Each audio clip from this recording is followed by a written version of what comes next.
What is up, everybody? Happy Friday.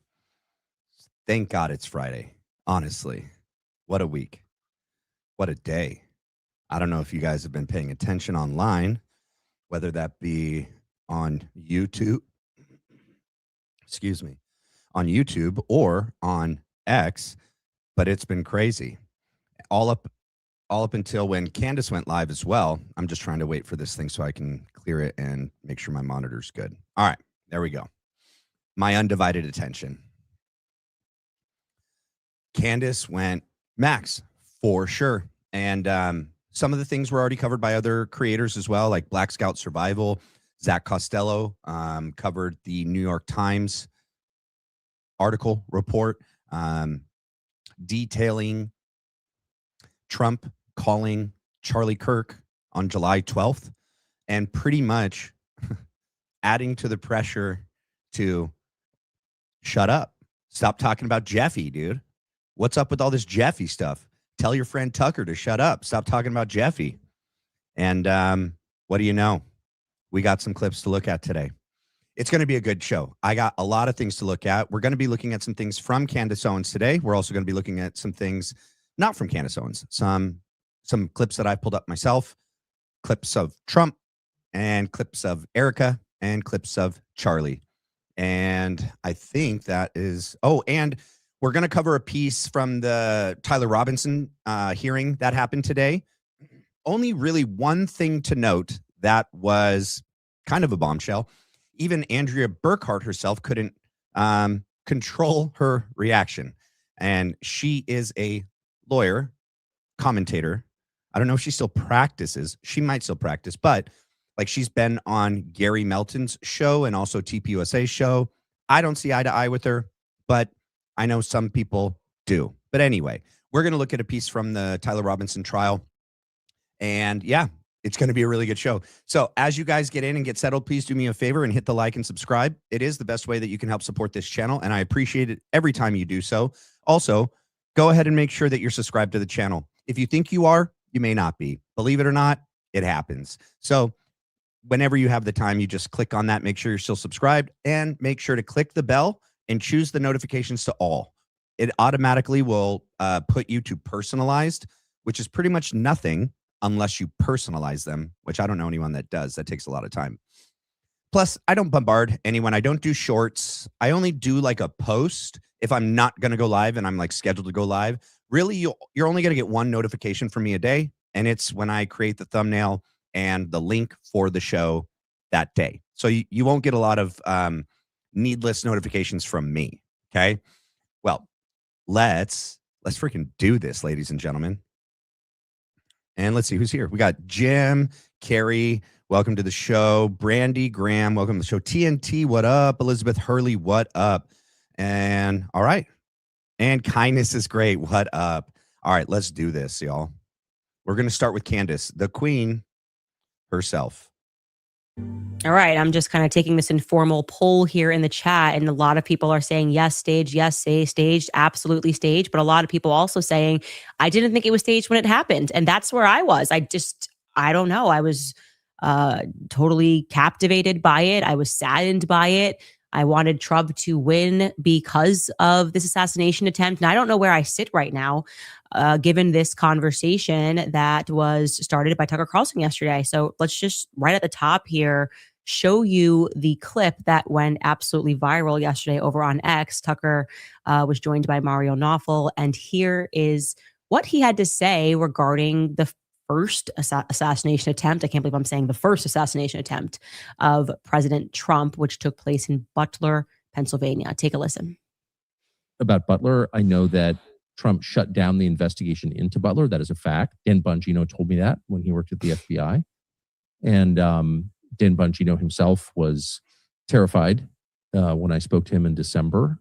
It's such a long, boring story, but basically I came into possession, I beg your pardon, accidentally came into possession of a lot of the social media posts that we were told didn't exist that were posted by Thomas Crooks in the months and years before the shooting. So I'm going to stop it right there. He's going to go on about this. We're also going to look at Dan Bongino. I forgot about that tool. My daughters want to get a puppy. no, we can't get a puppy. We already have 2. He's really cute. I know he's a cute little golden doodle, but sorry, got enough. Anyway, think about this, ladies and gentlemen. So if the government, if the FBI, NSA, CIA, whoever it is that made these Thomas Matthew Crooks social media posts literally disappear, where they thought they had done their job, they're like, we're good. Somehow they get to Tucker. And obviously they thought they had it taken care of, because when Tucker goes, I have the Thomas Matthew Crooks social media history that everyone said didn't exist, and Dan loses his ish, and then you're going to see that he thinks he debunks it, but he doesn't. He proves it to be true. If they can make anybody's social history disappear, can they make Lance Twig's history disappear? Can they make Tyler Robinson's history disappear? If somehow Tyler Robinson's social media history actually contradicts the official FedSlop narrative in location and times and what he was doing and who is he with, could they also then create fake social media posts like Discord?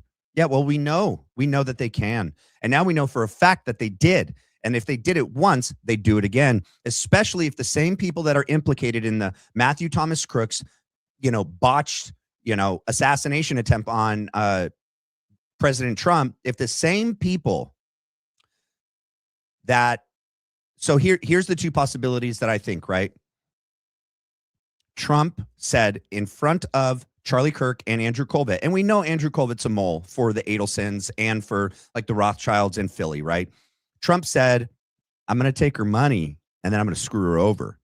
Well, if that got back to her, and we also know Miriam Adelson was deposed in Philly in the investigation into Bibi, and she was terrified. He's going to unalive me, right? I can't say anything, right? Go watch the Bibi Files on Amazon. What an interesting documentary. So if the same people that either actually tried to take Trump out for real, right? But I don't think they did. I think they knew that he would be a useful idiot for the future. Also for their false prophecy narrative, like he's the one that points the way to the Messiah, right? The Mashiach, right? His ear gets clipped, and it was in Butler, and there's a butler in prophecy. It's in a servant in the prophecy, right? And he's going to be the one that leads the way and paves the way for the real Jewish Mashiach, that the third temple will then be rebuilt. And, and then finally, once the third temple is rebuilt, then the Messiah can come. And believe you me, that is what they're planning. So I definitely think that it either was a botched for real assassination, but that's one option. Obviously, you have to leave that possibility on the table. I don't think that was what really happened. I think they knew they take him out and then they have JD. I don't know if they know that they can control JD. I mean, Palantir, what's his name?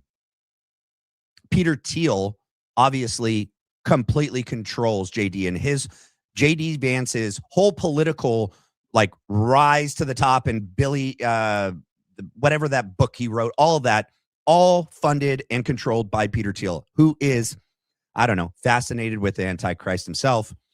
But I don't think they would want to take Trump out. They would realize that whether he is in the files himself or the files point back to these individuals or both, that having someone in the presidency that they can say, yeah, we let you go this time, buddy.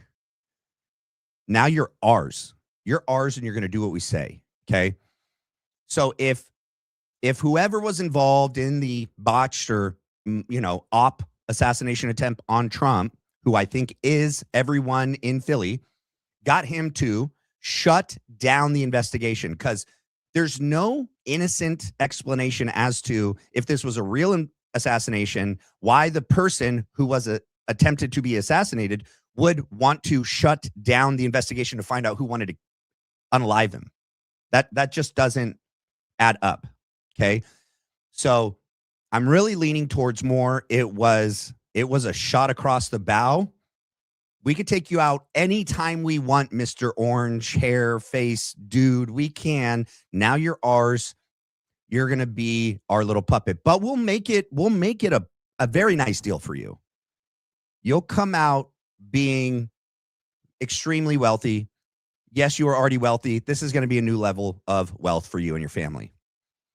But you're going to do what we say. Every time we say it, you're going to do it. And that's kind of what happened ever since he's been in, honestly. And shutting down the investigation into whoever was part of the assassination attempt in him, and then making sure that the investigation into Charlie Kirk was also simultaneously shut down, not simultaneously, but, right after, was shut down. And it just so happens that the same individuals that we think are involved in the first are also seemingly involved in the second. Coincidence? I think not. And I think we could even take Erica Kirk at her word. I don't believe in coincidences. Neither do I.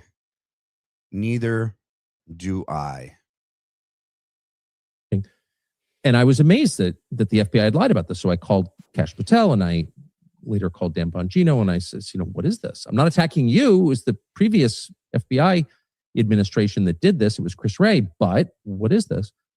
And Dan Bongino became hysterical with me on the phone. I've known Dan a long time, for many years, and always gotten along with him. Whatever his faults, nice guy, certainly very nice to me. I never had a problem with Dan ever. And that problem began when I brought this information to his attention, and he became a different person. He was clearly terrified. I didn't get it at first, but he was hysterical. And ultimately, after a long series of text exchanges, which I still have, and phone conversations, he said, look, take it up with Trump. He's the one who shut down the investigation. And that was, I think, the first or second week of December. I think it was the beginning of the second week of December. I have it written down. But that was the moment, and I realized, oh, wow, there's no good explanation for shutting down an investigation into your own attempted murder. Nope. Like, this is not what we've been told it was. Agreed. Okay, so a lot to unpack there. The first thing I thought when I saw this was, wait, what? Trump was the person who shuts down the investigation into his own assassination attempt. What does that mean? And then I saw Dan Bongino's response. So just to recap what we just heard there, Tucker says he reached out to Dan Bongino because they had been friends for a long time. He reached out to Kash Patel because he was working on a story. And that story was that the people, what was communicated to us was that this Matt Crooks character, Matthew Crooks, had absolutely no, or Thomas Crooks, Matthew Thomas Crooks, or Thomas Matthew Crooks, had absolutely no social media history. And it turned out that he had a very long, extensive social media history. And the FBI was aware of this. So he reaches out and he says, look, you guys weren't involved. But what is this? Why are we being lied to? You guys are certainly in power now. And he says that Dan Bongino grew hysterical. And he says that Dan Bongino was terrified, my understanding. Yeah. This is what I also think, ladies and gentlemen. If there is this shadow government that either overlays what we see, what we perceive to be the real United States of America and government, if there's this other system and this other party and this other government that's laid on top of it, but in the shadows and behind both parties in all government departments, and they really call the shots, then every time a new administration comes in, it makes sense why we've never truly gotten accountability from one administration to the next, that there must be some sort of conversations that happen when this transition of power, is finalized and the new administration takes over, that no matter who comes in, no real investigations and progress and accountability and transparency are ever going to be allowed to happen.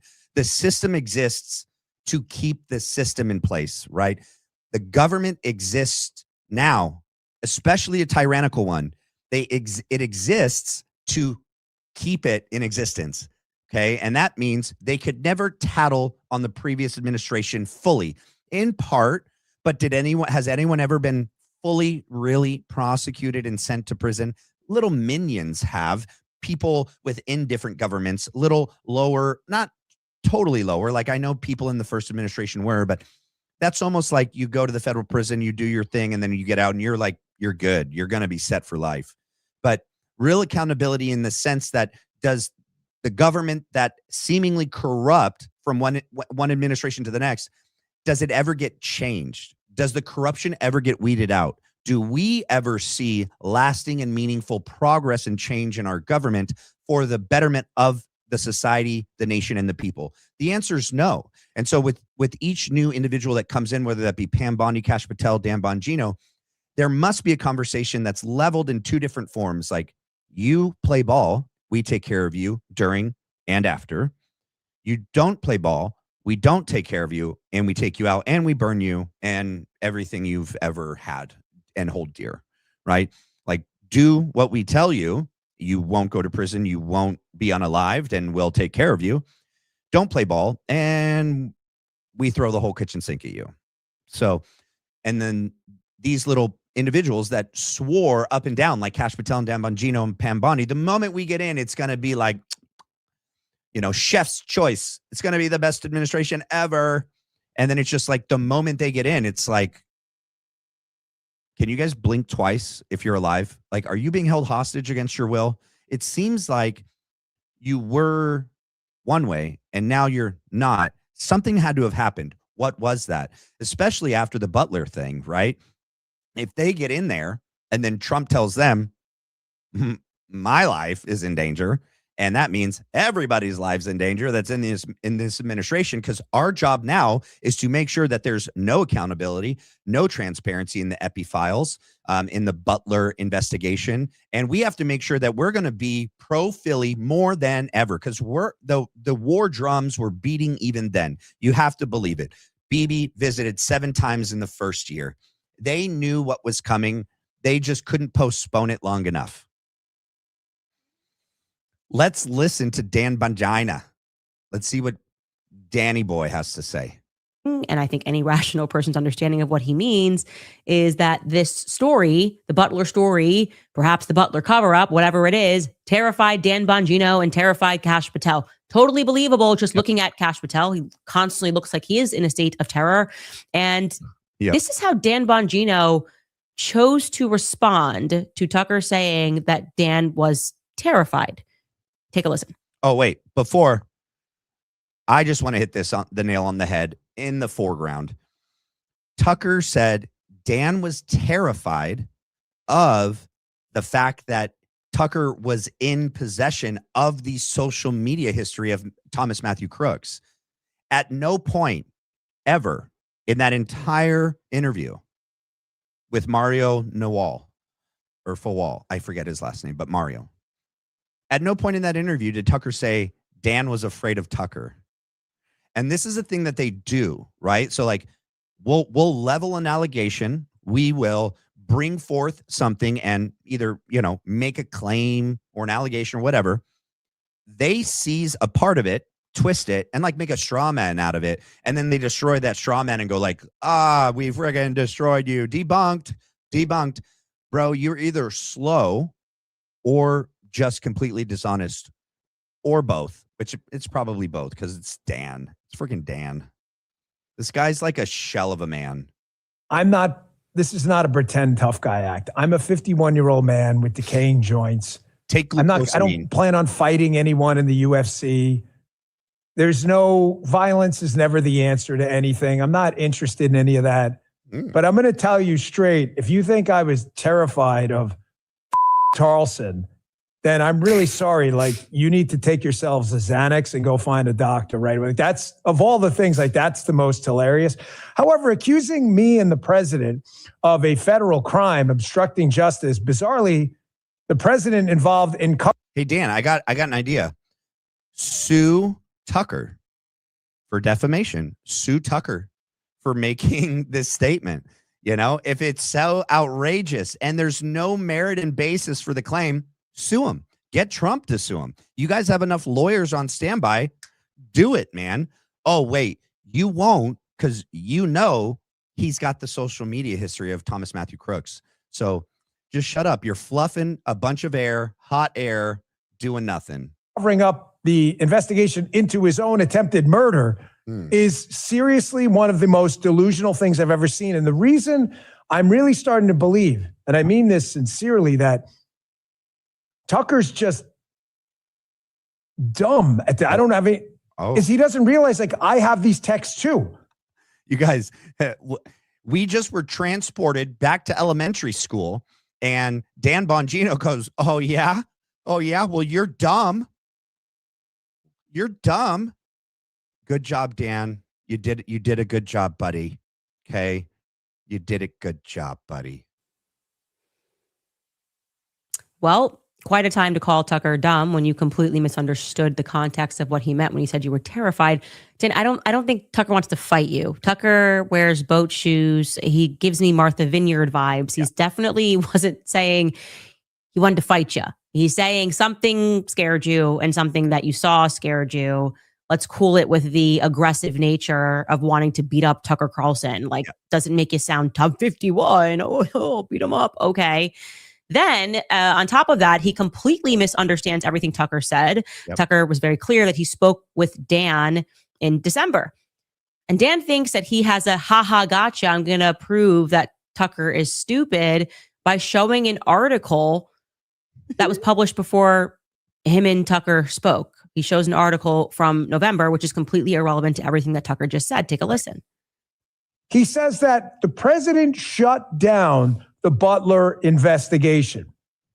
Oh, totally complete. And here's the other thing too. So not only is the timeline off for Danny boy. Oh, Danny boy. Oh, Danny boy.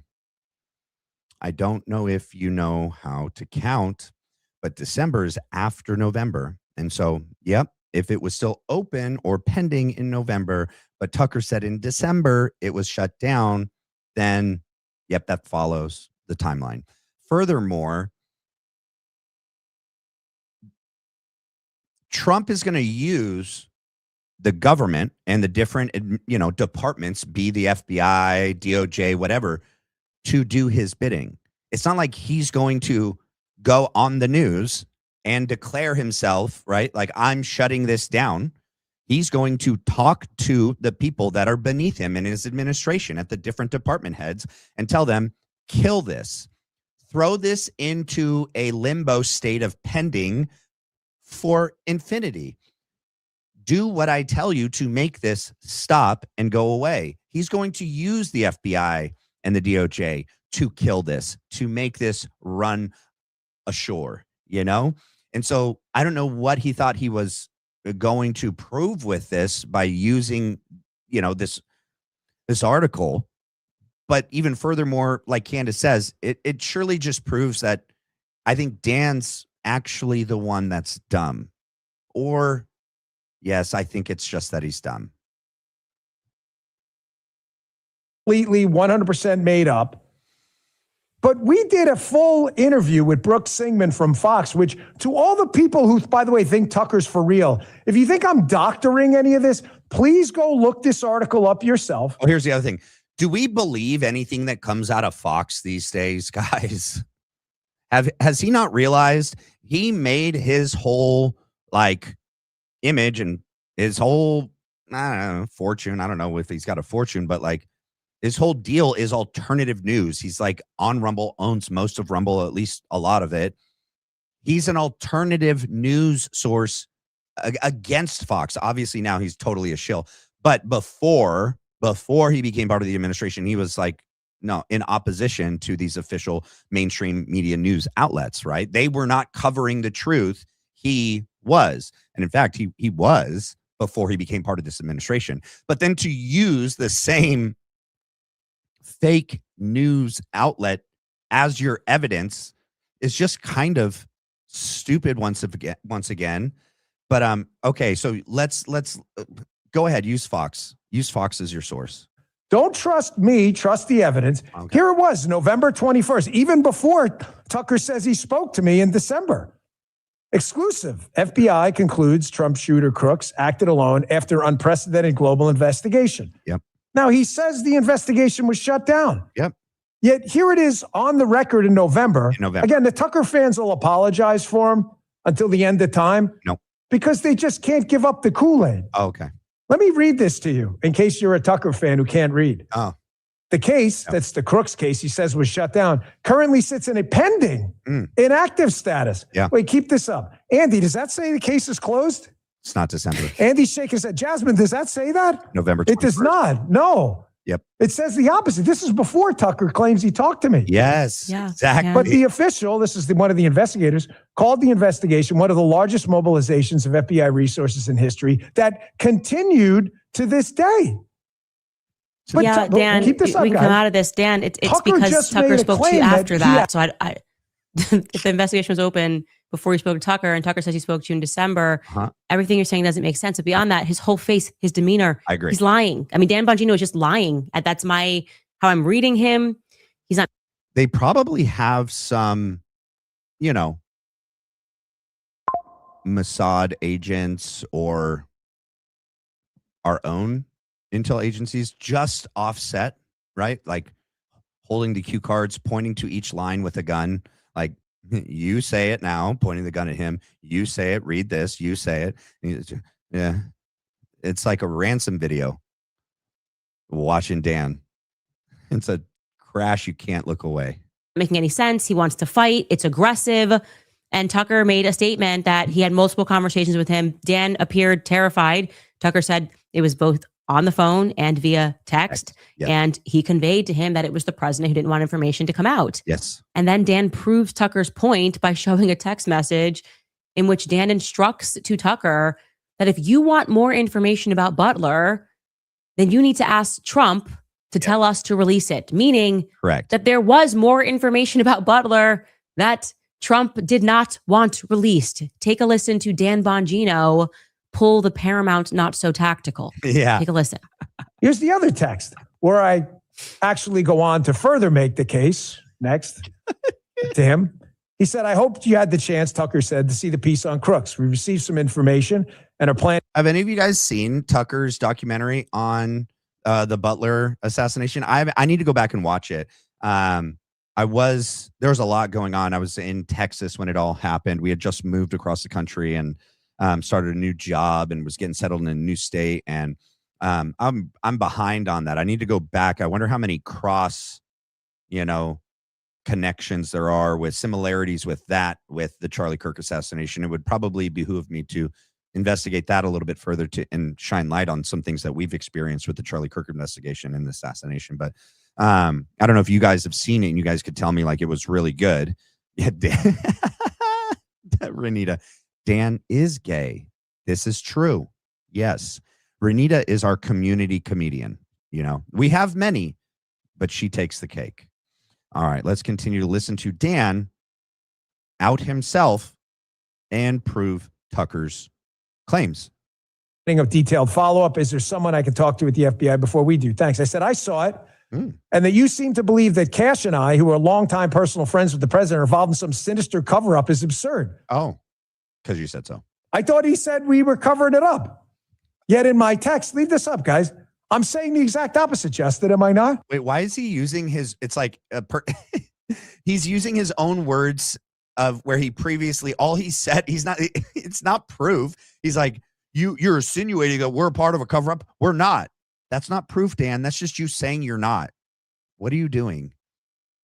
What are you doing? Here's proof. Here's me saying we weren't involved in a cover-up. Proof.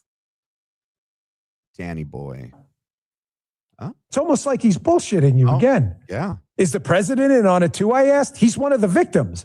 He's told us repeatedly, as he said publicly, he's satisfied with the effort Cash and I put in. That's stupid. The president's a victim in a federal crime. And when he's ready for us to release more information about this crime, then he'll tell us. I suggest you give... Wait, when he's ready to release more information about this crime, he will tell us. So he does have more information about this crime, but he doesn't want to release it. But if he does end up wanting to release it, he'll tell you and Cash. Got it.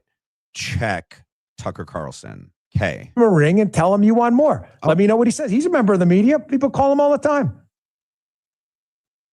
Wait, so if you want more, there's more to get. There's more to give. Check mate Tucker. Okay, so if Dan, if the president could be called and could be told to instruct you to release more information, then there's more information that the president is aware has not been released to the public. That's Correct. everything Tucker just said. Correct. And you don't realize that you're confirming his report Yes. by accident. Now, I am now of the position that something is very wrong with Butler. Yep. And whatever it is that is wrong with Butler, it may go a very long way in terms of explaining what is wrong with Trump, what went wrong with Trump, because we have two options here. Okay.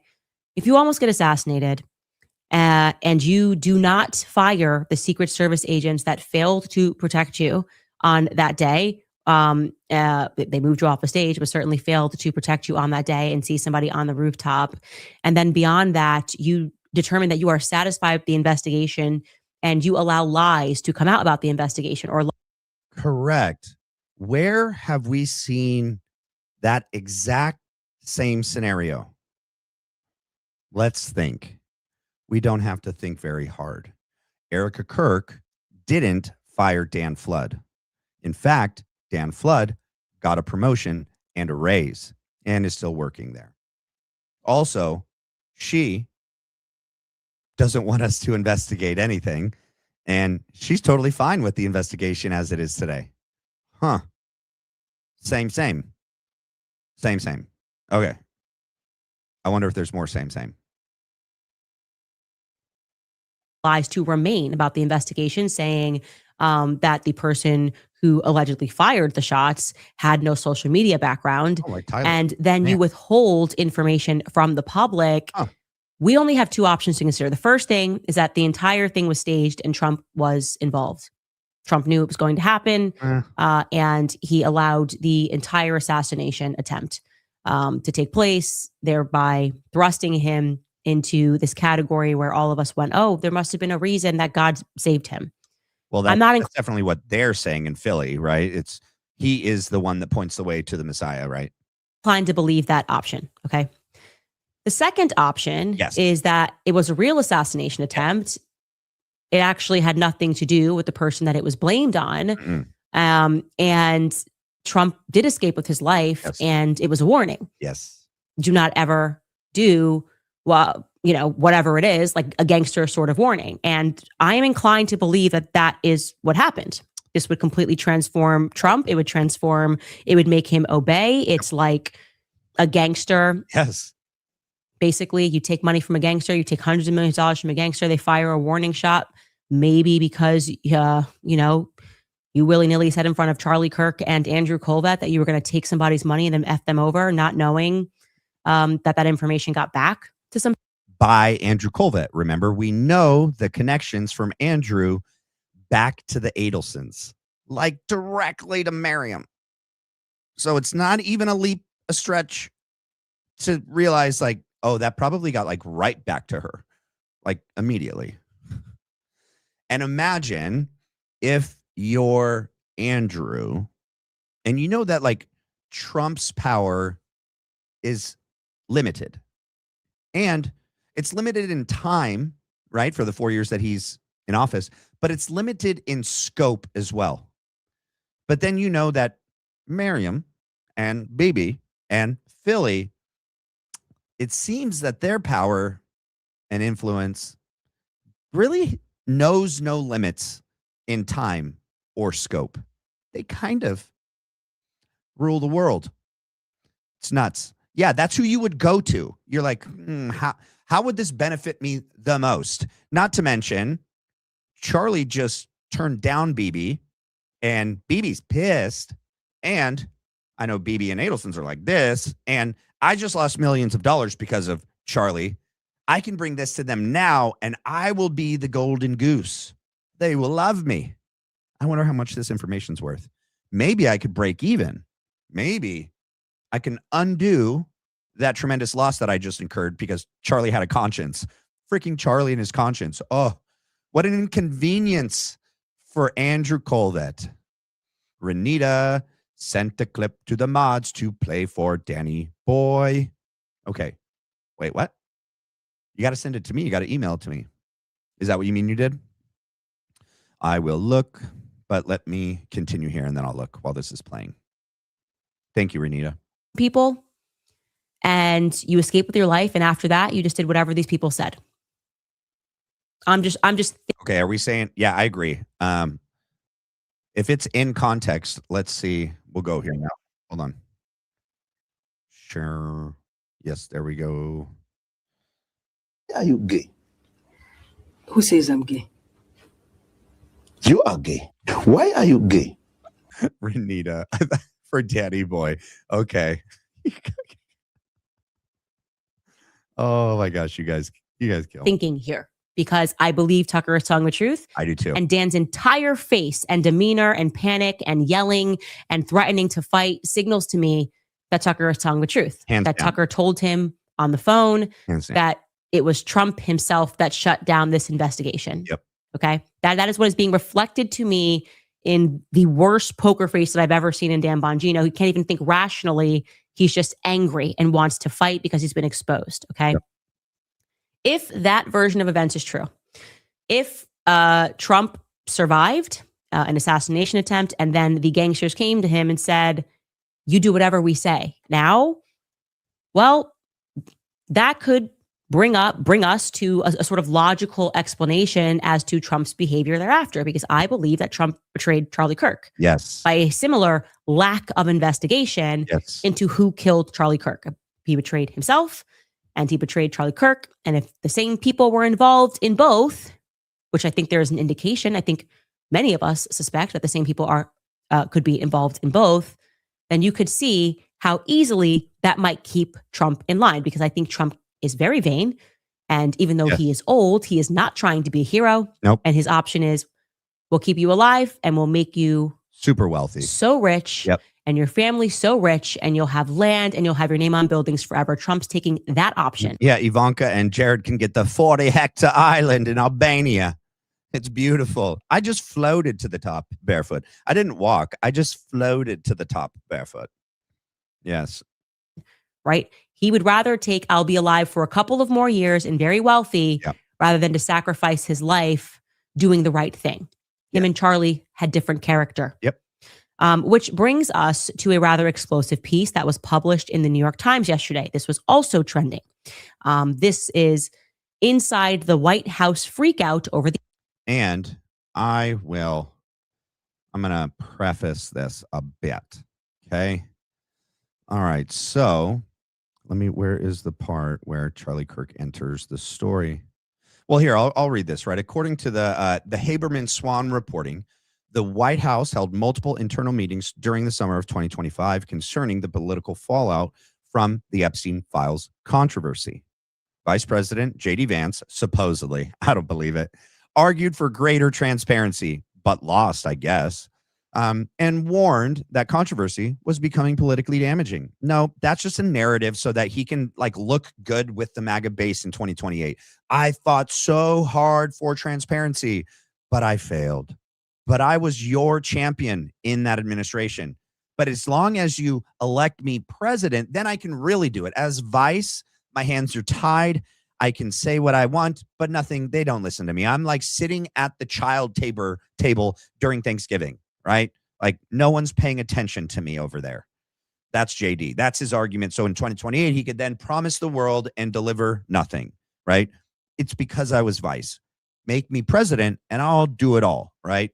Okay.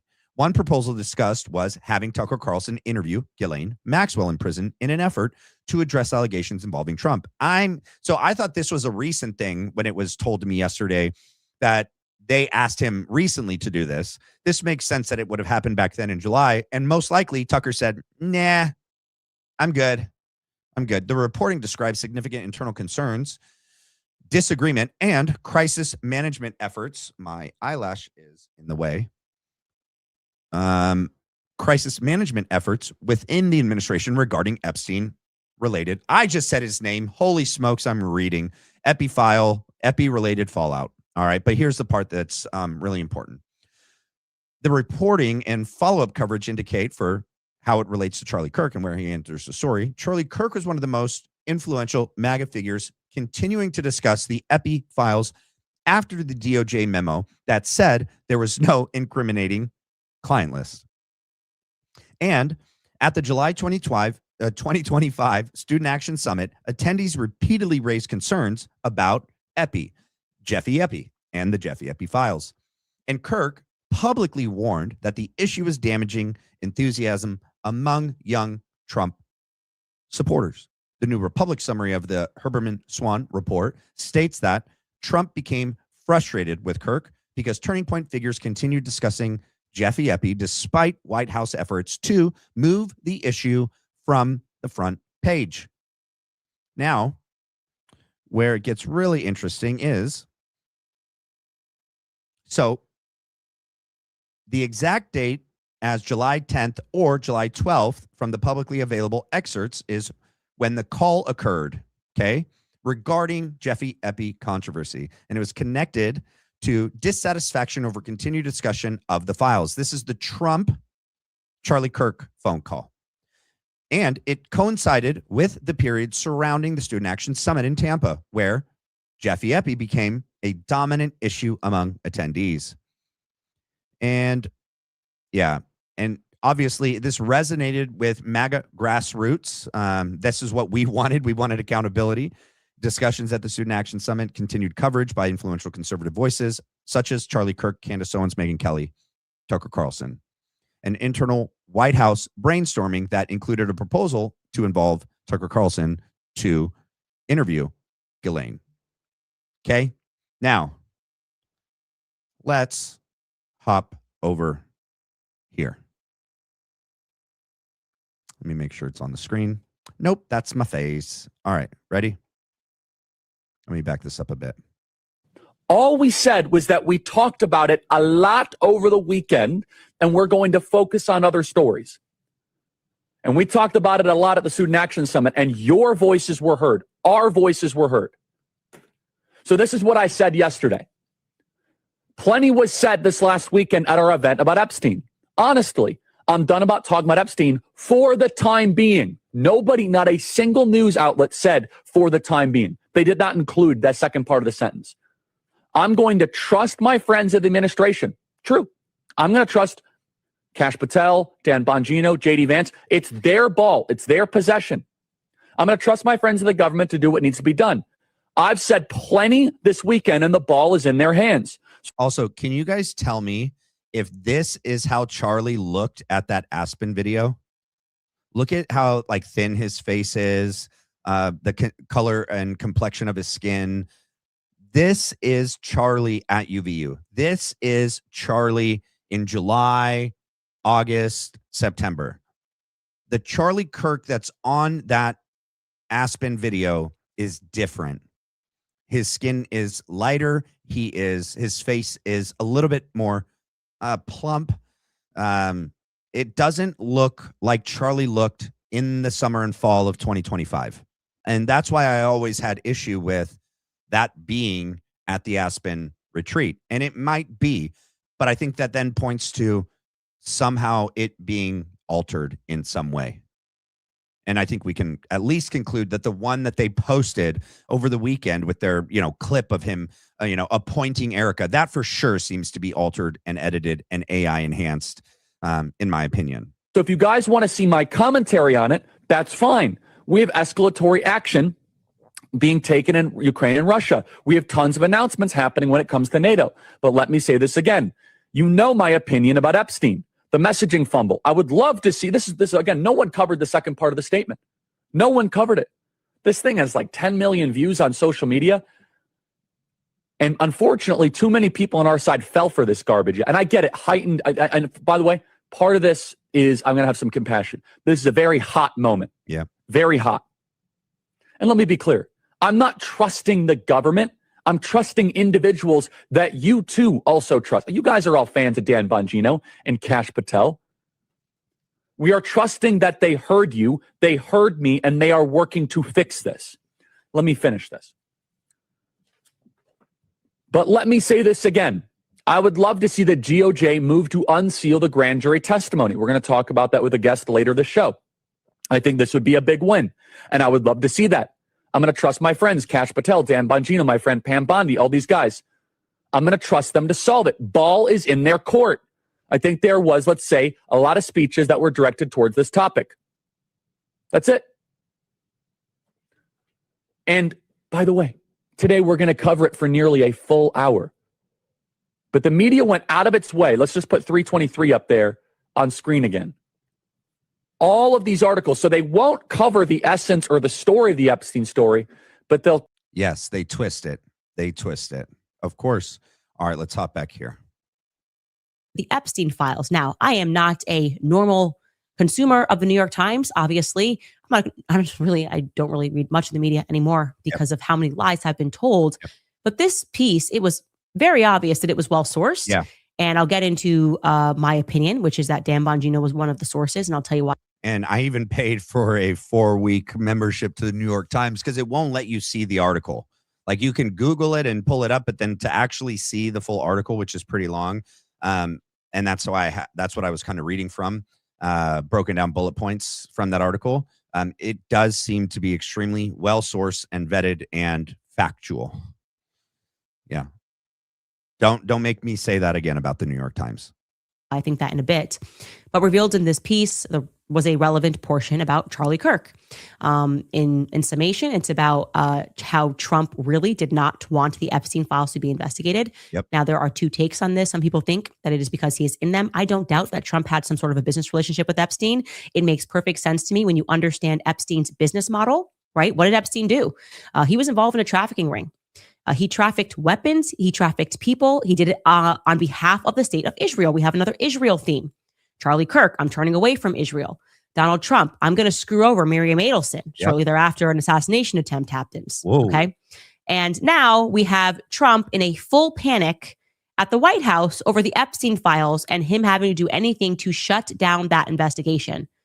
So we learn that just in the midst of Charlie's SAS, the Student Action Summit, where we have been telling you over and over again, according to our timeline, it seems to us that after Tucker took the stage at SAS, Tucker Carlson took the stage at SAS, instructions went out to kill Charlie Kirk. Yes.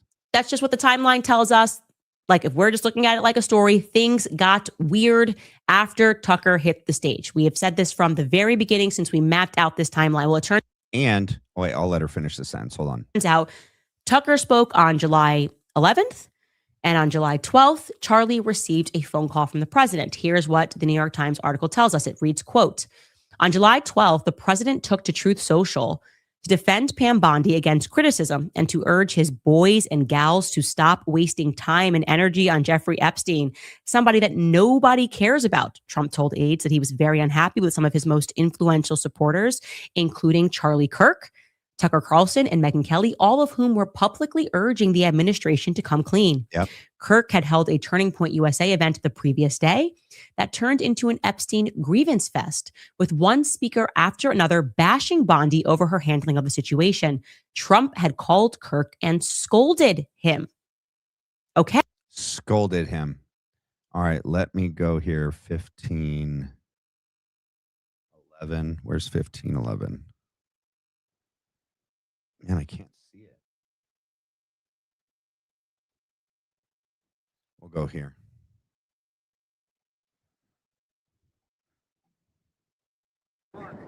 They already do. I think they have 50,000 pages already. Look, this is a Democrat hoax. This is a hoax put out by the Democrat, and a few Republicans have gone along with it because they're weak and ineffective. But this is a Democrat hoax to get away from the fact that they just lost the shutdown and they've lost the elections. They've lost the big election, to me, in a record number. They lost the popular vote. They lost the swing states. They lost everything. I think it was 312 to 220 something. So this is a way of not talking about that. It's a hoax. This is no different than Russia. And it's headed up by Democrats and some very weak Republicans. I was just wondering if you have a timeline. Very few. Timeline for when you might release more of those files. Can Which ones? Democrats to Epstein. Well, I don't know about those files. I know nothing about it, but I understand they released like 40 or 50,000 pages of. Wait, where's the part where he says, are we still talking about that? Where is it? It's got to be like right here. Company. You can also buy it direct. You know, they have savings accounts. They have a lot of different ways of buying healthcare. No. He was the head of Sullivan and Cromwell for. All right, I'm years. not gonna. I thought I had the right timestamp. It's not there, but you get the picture, right? Like he is evading accountability, transparency, and wants us all to move on. Wants everyone to move on to the next thing. Can't we all just move on? Stop talking about it. He's not even important. Hey, couple of things happening here. Why would Donald Trump, the president of the United States, call Charlie Kirk to scold him because people on stage are calling out a child rapist? Oh, Make it make sense. I'm open to other ideas. I don't want to be a conspiracy theorist. Make that make sense. There was mass panic. We have covered this. Charlie lost millions and millions of dollars on stage from his pro-Israel donors over Tucker calling out Epstein. Megyn Kelly talked about Epstein. So this is perfectly tracking with what we know went down. And Charlie held the line. Yeah. By and large, Charlie held the line. They wanted him to cancel Tucker. They were angry that, in particular, that Tucker Carlson had asked where Bill Ackman's money comes from. It's kind of like one of those Epstein-esque questions where it's like, these people get really rich. When you start looking into it, it doesn't really make sense where their money is coming from. Same with like Macron. Like it just poof. He's a whiz kid. The boy wonder genius. There was mass Zionist panic. Again, we have the theme of Israel. Yep. So let's plot that on our timeline because let's do it. I remembered something that's bothering me. Okay. July 11th to July 13th, 2025. We know that that's the Student Action Summit, Turning Point USA Student Action Summit in Tampa Bay, Florida. Charlie's first speech is at 4 p.m. on Friday. His last speech concludes at 1:10 p.m. on Sunday. Okay. July 11th is the day that Tucker Carlson delivered that speech. Yep. Charlie tells him to go max. Despite the fact that donors are freaking out, he tells him to go max. Okay. He calls out Jeffrey Epstein. He says that the people who serve in foreign armies should be stripped of their citizenship, and he muses about where Bill Ackman's wealth comes from. On July 12th, according to the New York Times, President Trump calls Charlie Kirk angrily, and he scolds him about SAS, calling it an Epstein grievance fest. What does this have to do with you, Trump? What does that have to do with you? Who is telling you to call Charlie and scold him? Now, there's only two options. One, the gangsters that you took money from are telling you to call Charlie and put an end to it because Epstein worked for Israel. Yep. Or two, you're in the Epstein files. There's no in between. Or both, right? And then let's go. I mean, this whole part is good, but let's go to this part because this was fascinating. Fascinating, right? There. Forgot something, okay? And I'm just going to have to ask Tucker for forgiveness for sharing this because I knew that there was something bothering me about this Maine vacation. I had a baby and I think I blacked out after Charlie's assassination and didn't remember that I went up to Maine too. I went up to Maine with my husband in July. Okay. My son was born on May 1st. We were off air. And she goes to Tucker Carlson's and she's actually on the Tucker Carlson show. And there'll be a small clip that we can show where she is going max on Philly as well. What she didn't know until after when they were done filming and talked off camera, Tucker said that Charlie and Erica were just there, which is true. If you go back into Tucker Carlson's YouTube channel's history, you'll see Charlie had just done a video as well with Tucker Carlson. What I didn't know, we do know because he said it on Theo Von's show, that Erica was there with Charlie at his house and stayed. What we didn't know is this little piece of context. She was more anti-Philly than Charlie Kirk.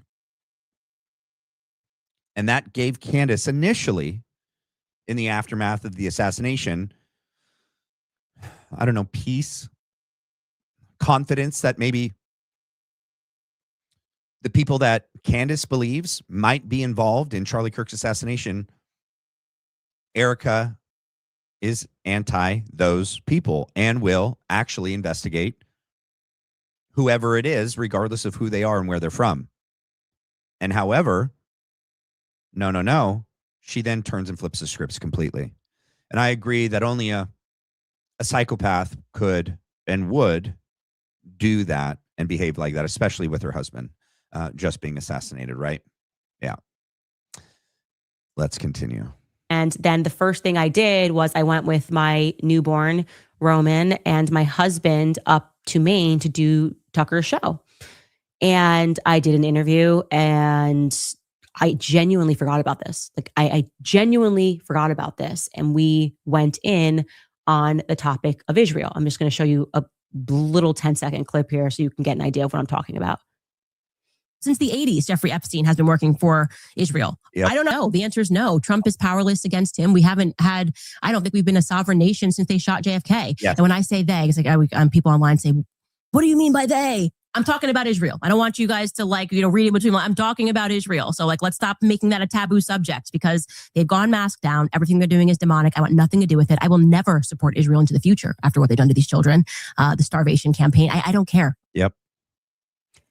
And if you guys haven't seen the episode that I did, I don't know, last week regarding like this 100-year history of Philly's involvement in the United States, and really it paints and he didn't even know, he didn't tie it into Charlie Kirk, but I connected dots based on similar aspects of what I believe led to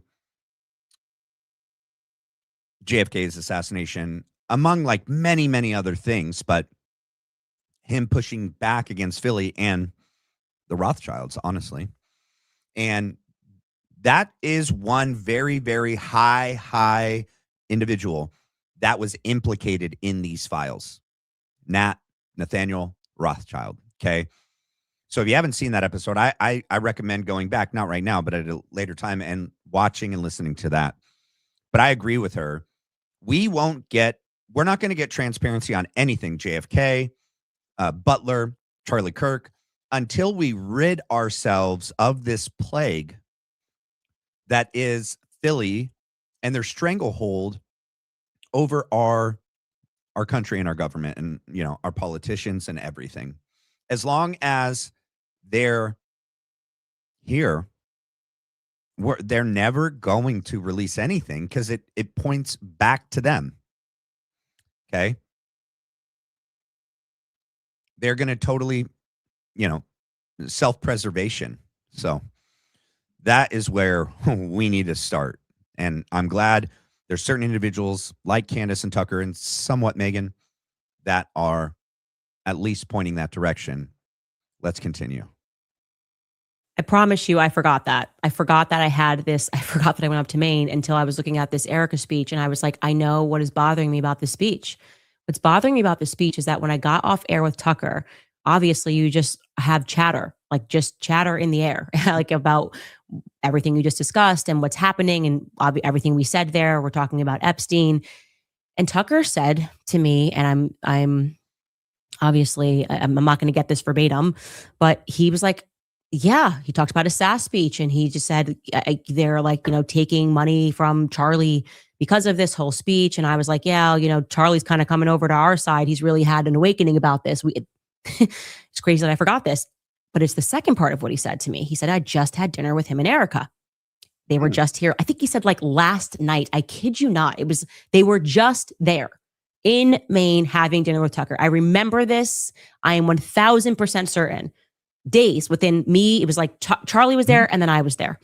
And he had dinner with Erica and he said something, which is the reason why I was happy when they announced that Erica was going to be CEO, because before we could have ever known that Charlie was going to be assassinated, as we were sitting here in Maine talking about Israel and Epstein and what the pressure that Charlie was under, Tucker was like, I absolutely love Erica. He said this publicly 1,000 times, so I'm not revealing anything here. And he was like, she is like hardcore on the anti-Israel train. And that she had gone in on dinner about everything. And that, this is who Erica was. And I was like, oh, wow. Like I actually never got to spend that kind of time with her. Like I know Charlie's coming to the other side, but I never really speak to Erica like that. And they had this dinner in the midst of all of this SAS stuff. And I happened to be in Maine. And now think if that. So I believe that this is true. But think about her connection to her family. I think it's the Rothsteins, right? Like Charlie's Angels, whoever else is here. The Rothsteins, right? She has familial relations with the Rothsteins, right? Her cousin who was her roommate, whether it's by blood or by like second cousin or something. I know it's like a somewhat removed, but still she like her uncle or whatever, like she was, the photos, remember when those all came out? There's no way she's genuinely anti-Philly. There's no way that at that time she was genuinely, honestly, Nicole Rothstein. Thank you, Crystal. There's no way at that time that Erica was genuinely, honestly critiquing Philly. So who would do that with their husband and their husband's close friend and associate, Tucker Carlson, to play a part lying to your husband, pretending to be something you're not, only to turn around after the assassination and be the most pro-Philly individual and organization, period. I agree. A psychopath does that. And this is just one of many instances where we actually have verifiable facts on our side that she lied. And she's done it time and time again. A person like that. And then imagine how callous you have to be to then find out about Joe Kent and allow Andrew and Blake and others to go max on him when it's pointing to the people that most likely are involved and that most likely did assassinate Charlie Kirk, in my opinion, and engage in a smear campaign against individuals actually pointing in that direction, and then to be more pro-Philly when it comes to like Trump and Bibi and the war and everything that they've done since September 10th. That is a very, very evil individual. And a person that can do that, okay, is the same person that would be a fraud from the beginning and that would make, and obviously was convincing. I guess we'll never know what Charlie felt, but Tucker was obviously convinced because Tucker didn't frame it to Candace like this was weird. She said it, but it didn't match. Her face was off. Like, notice that, like, when we see her, Erica Kirk, and she says things, but her like face doesn't match what she's saying. The emotions she's supposedly expressing with her words doesn't match her face and her body language. Obviously, that didn't happen at this time. Tucker's interviewed thousands of people. Pretty sure he's probably a good read. But he didn't phrase that when he told Candace. He was saying it in the affirmative, like she was more anti-Philly than Kirk, than Charlie. So a person that can do that in front of your husband, I believe is the same individual that was acting this entire time. And obviously on a one-to-one, relationship with just her and Charlie Kirk, for the most part, at least until the end. Well, we know now that she was faking her, being anti-Philly.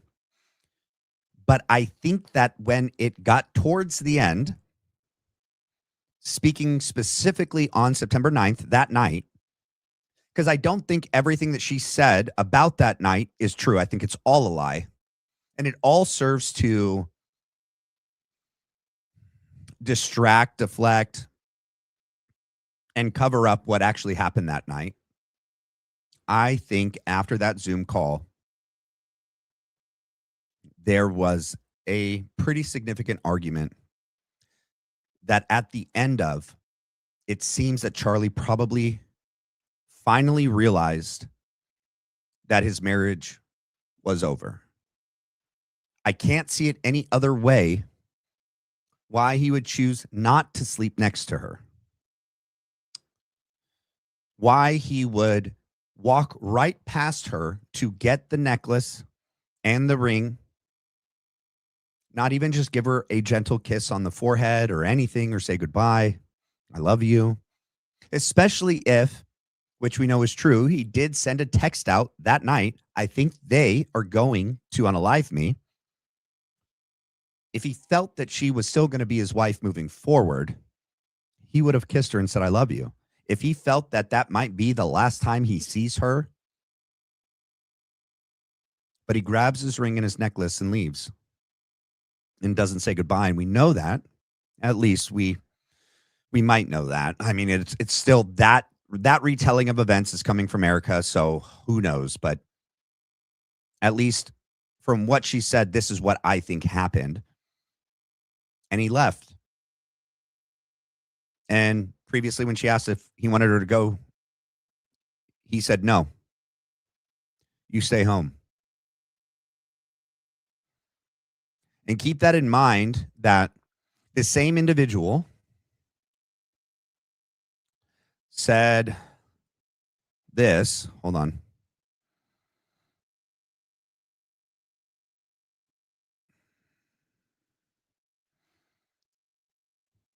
This same individual said this.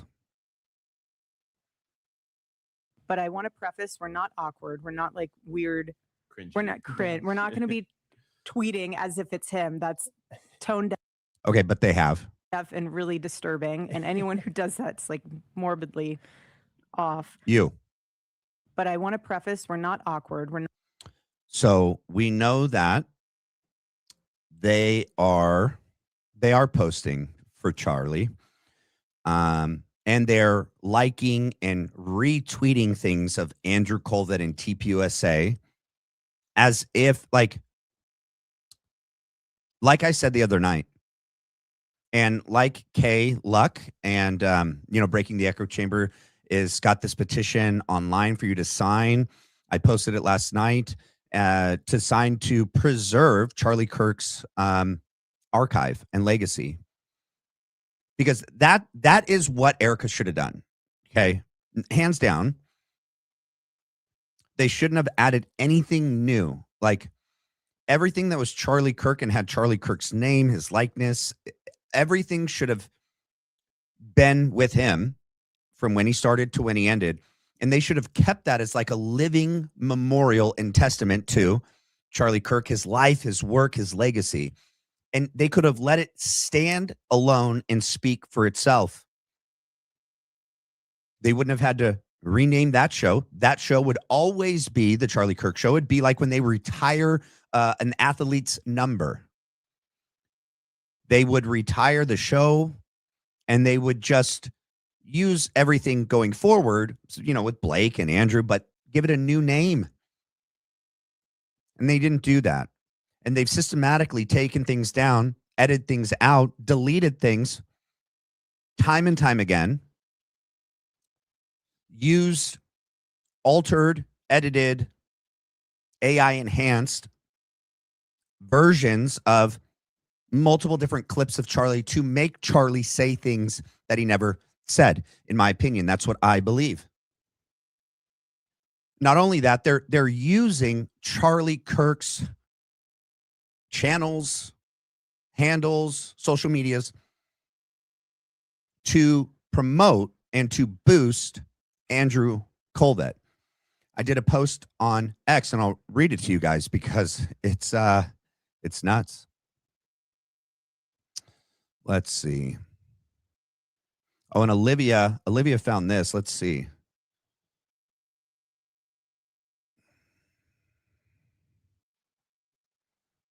So they're scrubbing things in real time. Is there no audio on this? Oh, this is about Erica Kirk, or what are they scrubbing? Oh, things of her. All right, hold on. I thought that had to do with Charlie. I'll go back, but where is?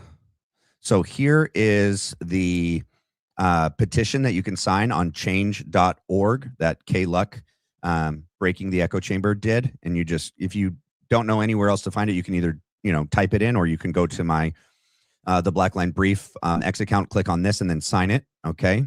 And then let's see. Wait, hold on. Wait, where is my post? Hold up. Huh. Hold on. Because I have to scroll down. I don't want it to. I did post it.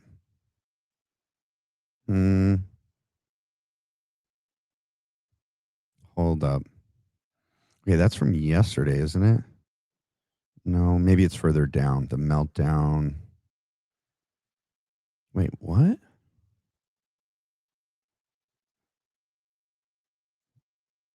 I know people.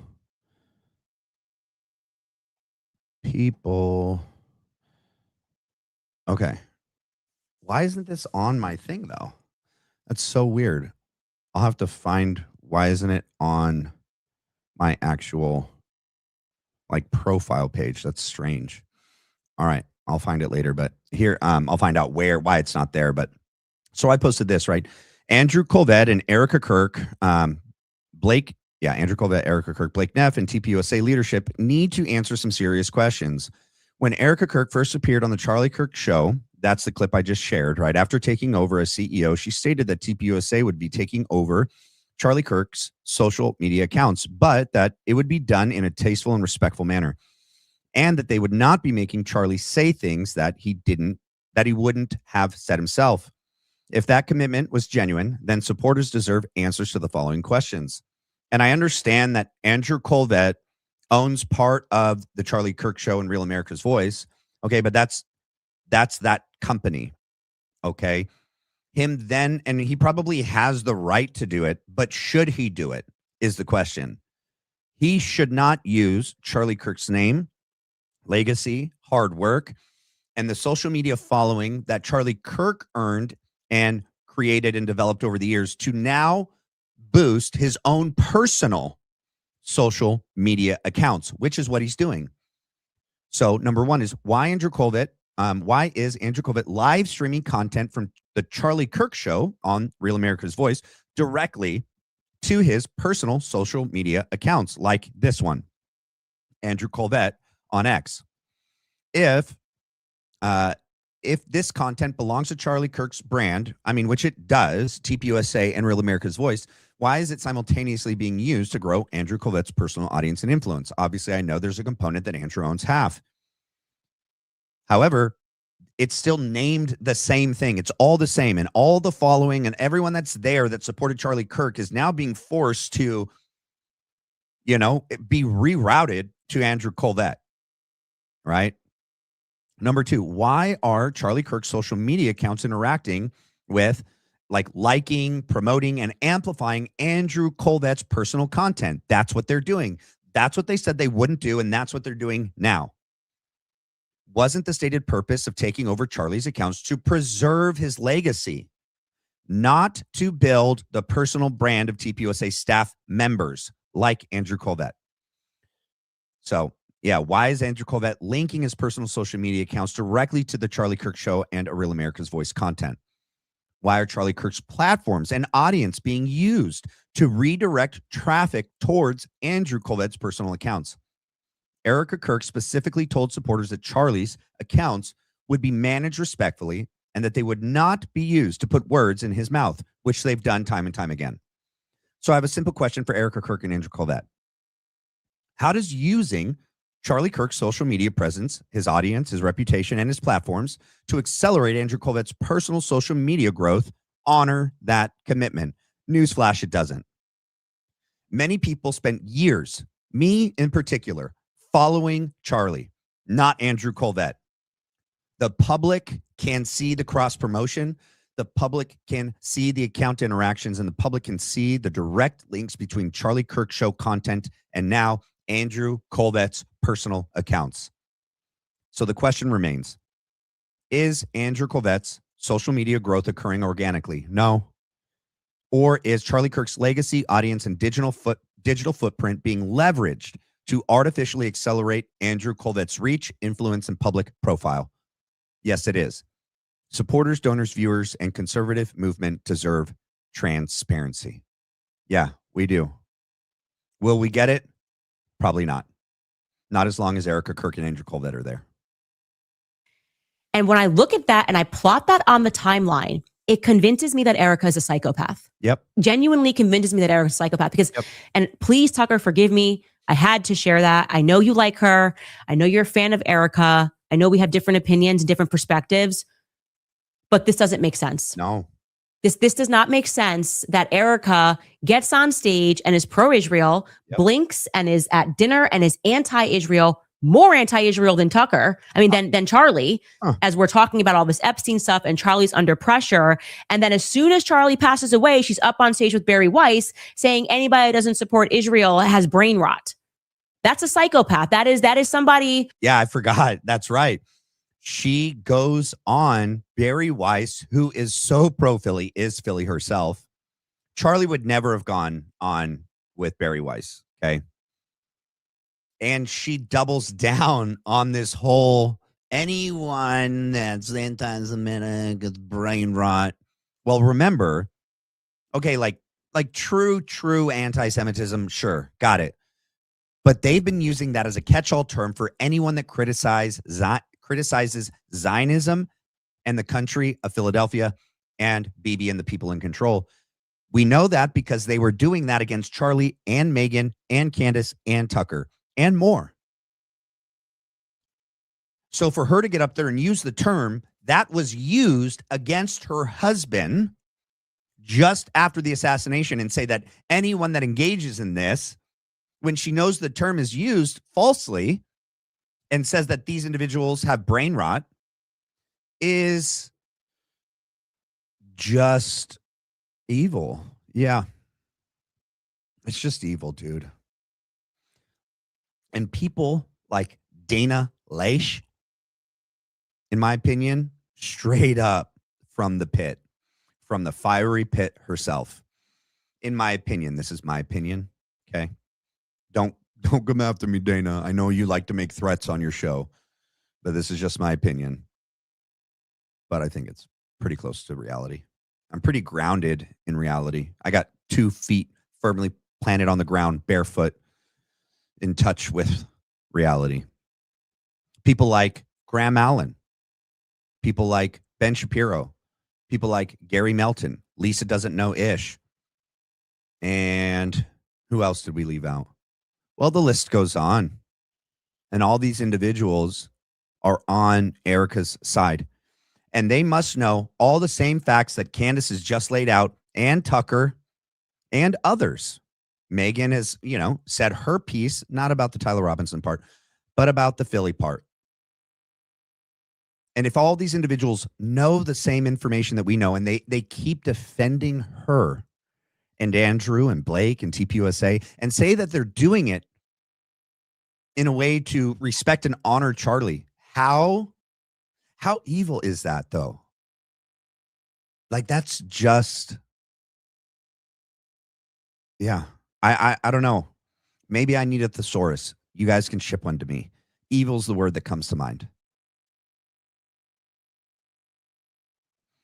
Who can be someone else in every room. And we have told this story over and over again about Erica. Yep. She literally just commutes her entire personality depending on who she's in front of. Like there is no personality. It's who is the audience. Yep. I'm a Catholic if I'm in the back of a church and I'm with this donor who's got a lot of money and Stacey taps on their shoulder and I share how Charlie was about to become Catholic. And then the woman, as I shared with you guys, gets on a plane, brings back a relic of Saint Michael because Erica's so hardcore Catholic. And then she blinks and she instructs Andrew Colvette's to deny what I said about Charlie in the Catholic Church. Yep. Like literally the next week, she okays Alex Clark coming out and saying I'm a liar. Yep. Erica's a psychopath. Yeah. This is like, it just dawned on me. She was playing this game while Charlie was alive. Yes. Yes. Yes, she was. sadly. And if you want to know, I'm going to give you a little thing about Trump real quick, and then we're going to look at some Black Scout survival. Then we'll look at the piece from the Tyler Robinson hearing today, which is just crazy. If going back to what are the motivations for Trump to cover this up, either he's in it or the people that are implicated by it, the Epi files, have him by the throat. I think it's both. And we know that these high elite individuals are engaged in the PDF stuff, but also in, within the family stuff. That's all up in the Rothschild dynasty and other elites. And I think a father that could say this following statement about his daughter, Trump, is a man that would be in the files. Okay. He would be all up in those files. Let's just take him at his word. Let's hear what he has to say.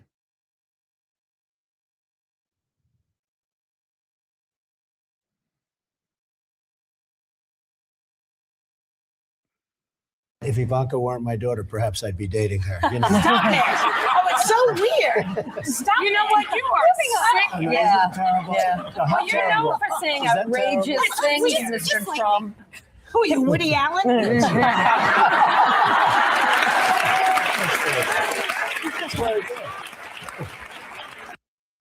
And they thought that was funny. Huh. Okay. And he said other things in other moments too, but to joke about dating your own daughter when they were previously, the clip before, which I wish I would have had too, but he's talking about how beautiful she is, how gorgeous, how hot his daughter is. It's so freaking gross, dude.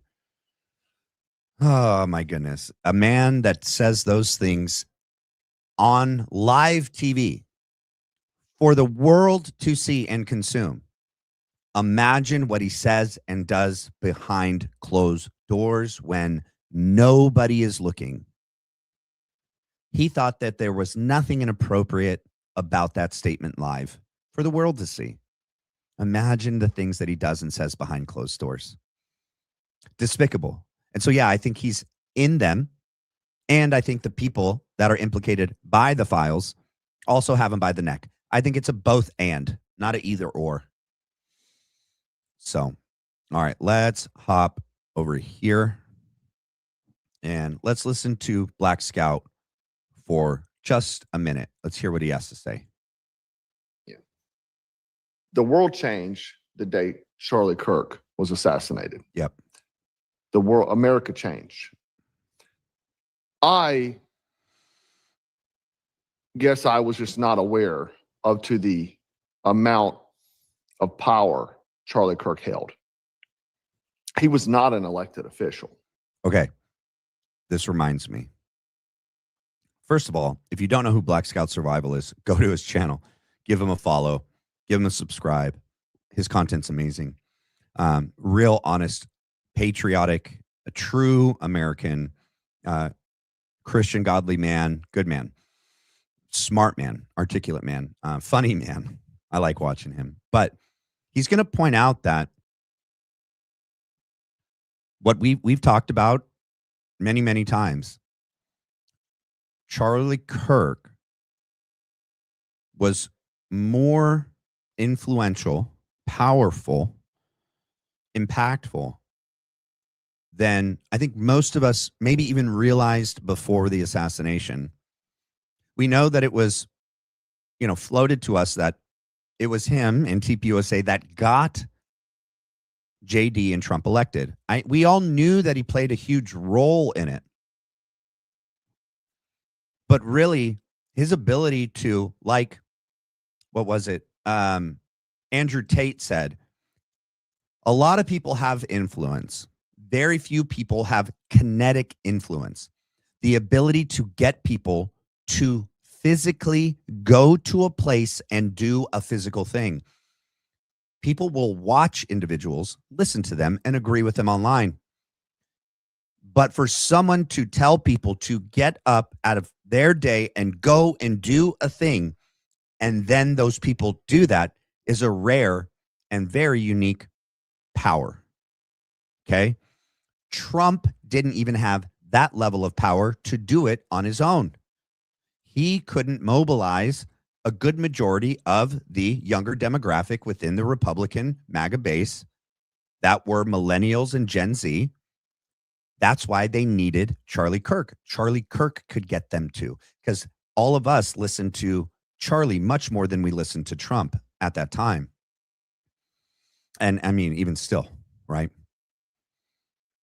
But a person like Charlie that could do that, imagine now looking back to that episode that I did on Philly when they went into Germany after World War II and they wanted to analyze the society and what components comprised this, you know, country to arise from the ashes of World War I to become one of the biggest superpowers and dominating the European, you know, landscape and rivaling some of the biggest empires at the time. Well, extremely nationalistic, united in national pride. And yeah, I think religion was a part of it. I know initially it was Christian and then it became more occult, or at least in the higher, you know, elite circles, they were involved in occult, you know, activities, you know, like the SS and, you know, Himmler and all that. But they realized that these are the building blocks to a country that Philly could never allow to happen again. That is what Charlie was amassing. Not another Reich, but behind him, a united people that were extremely proud to be American and had Christian values, morals, and principles at our core that directed everything that we did. The choices we made, who we voted for, who we supported, and who we didn't. And people united can pretty much do anything. But a people divided shall not stand. And they knew that they could never allow Charlie to make it to that next level, whatever that would be, whether that be continuing in the social media content creator space where he just still was able to kinetically get people to do things, or if he ever finally realized that if he wanted to actually ever make lasting change in this country, he would have to run for president because there was no other good alternatives, even though I think he was greatly deceived by J.D. Vance. Yeah, I think it just goes to show that that was not one of his skills, was being able to discern and judge character appropriately. Him turning on Philly, completely speaking out about the war in Iran, and him uniting us together with a common cause and purpose is ultimately one of the biggest threats to the people that control us, lord over us, and to Philly. And that's what Black Scout will be pointing out right now. He was someone that grew a movement and people listened to this guy. And he had tons of money, right? And once you get to a certain level with tons of money, you don't have to really listen anymore. It's like F you money. And I'm not saying that he was personally wealthy, but his company was, right? Right. And I'm not saying that everyone agrees with Charlie. I didn't always agree with the guy. I was actually very critical of him. And I was actually unaware, mistakenly, and my apologies, that he became critical of Israel. I was talking to him about a week before, very upset that he brought Gavin Newsom on to his show. Why would you even air him? So did Sean Ryan. But hindsight, I see what he was doing. And I think what he was doing is pointing out that both sides are controlled by the same people. Remember, it was just showed to us not too long ago that the Rothschilds that are, you know, in cahoots with Philly, but also with Kushner and Ivanka and the Adelsons and the Trump and his family in this administration, right? And Bibi and everyone also are extremely close with Gavin Newsom and his family. So it's this invisible rulers behind these puppets that really control everything. And I think that's what Charlie was pointing out. And Black Scout said he didn't realize how Charlie had really turned against Philly in the end. Well, let's take a look at this clip real quick and remember one of the things that he was very outspoken about. I am going to continue to ask the question. Oh, dang it. It's got music. I know it's got no lyrics, but let's see. I can maybe read it if it goes too slow. I'm going to continue to ask the question about a 20-hour response in a country the size of New Jersey. That begs the question and a big explanation. And more importantly, America is significantly underwriting the Philadelphian government, $4 billion a year, American taxpayers, answers we deserve. Also, if we, oh my gosh, it's going so fast. Holy smokes. Charlie, you're talking so fast. All right, I can't do it. I tried to keep up. All right, let's go back to Black Scout. Sorry. I can't play it with music. It dings me every time. I just hit play. He had also become very critical of our chosen ally. Yes. Okay. Millions of people listen to him. Yep. His influence was so strong. I think more than all of us realize, and his reach mattered. Charlie was questioning decisions. He was a 3-tier problem for the overlords, and especially this administration with Iran, Epstein, and Israel. Yes. He became a problem to the big problem. It's why I don't believe this Bigfoot picture of this guy is actually true. I don't think this kid, Tyler Robinson, actually took him out. I just don't believe that. I just can't believe that. Same.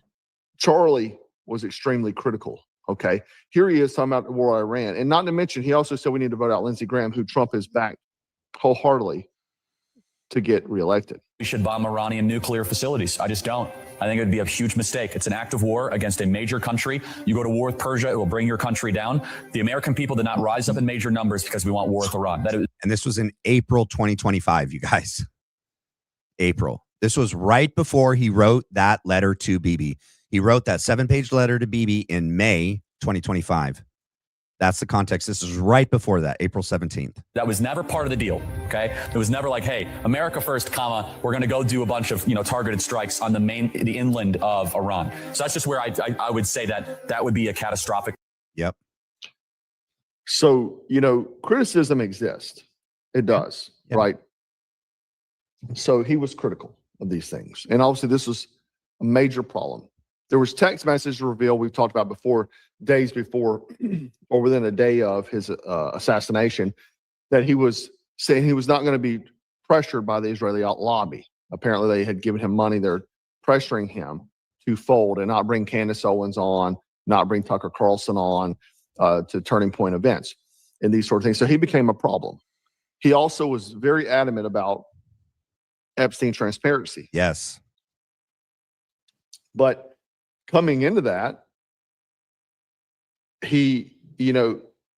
Epstein just simply refuses to go away. It's not going to die. No. No matter how many wars, no matter how many spaceships with green men. Charlie Kirk apparently is reported that Trump, and this is apparently confirmed by multiple outlets, Trump personally told Charlie Kirk to shut up about Epstein. Yeah, and we covered that part. But I mainly just wanted you to hear the part where he says that Charlie Kirk became a 3-tiered problem for Trump and for Philly and those in the power structure, right? One thing can I ask you guys? We have 135 people here and we have 90 likes. We need 45 of y'all to do me a favor. Pretty please. Hit the like and hit the subscribe. It's the best way to help support a channel. It's free and I appreciate it. It means a lot. Thank you. All right. Now, so earlier when we were talking about, Butler, right? When we were listening to Dan Bongino and him defend the FBI's handling of Butler, but also of Jeffrey, files and defending Cash Patel and defending Trump. But also we need to know what Dan and Cash and Trump, and they've all said about Charlie Kirk in the official investigation of the assassination of Charlie Kirk, which has been Fed slop BS from day one, including that video, that photo of the video of Eagle Boy jumping off the roof, not Tyler Robinson.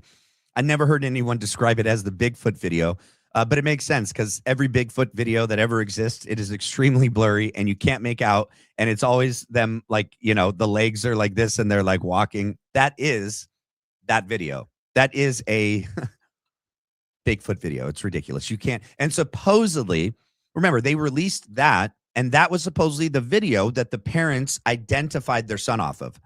Not those still photographs of the person walking down the stairs, under the tunnel, and up the stairs, Mr. Eagle Boy. It was supposedly that video that the parents were able to identify their son.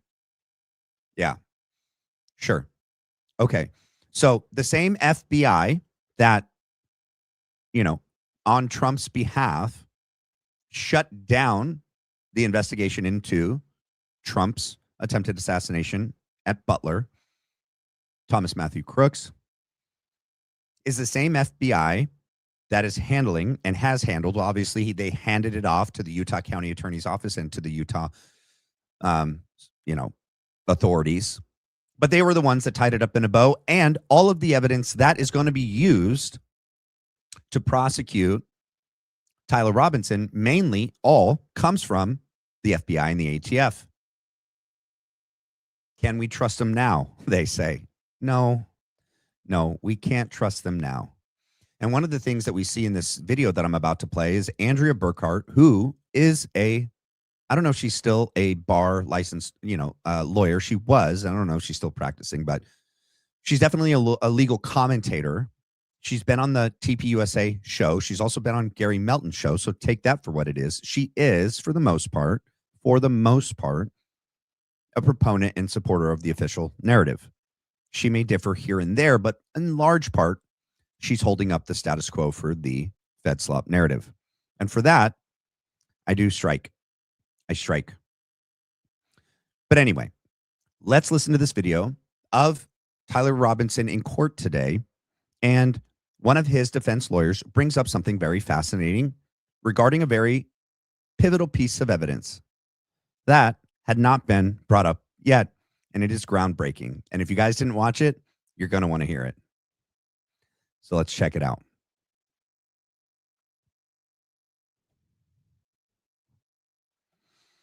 There's been extensive briefing here. I'm not going to get into all the technical arguments, and there are many here.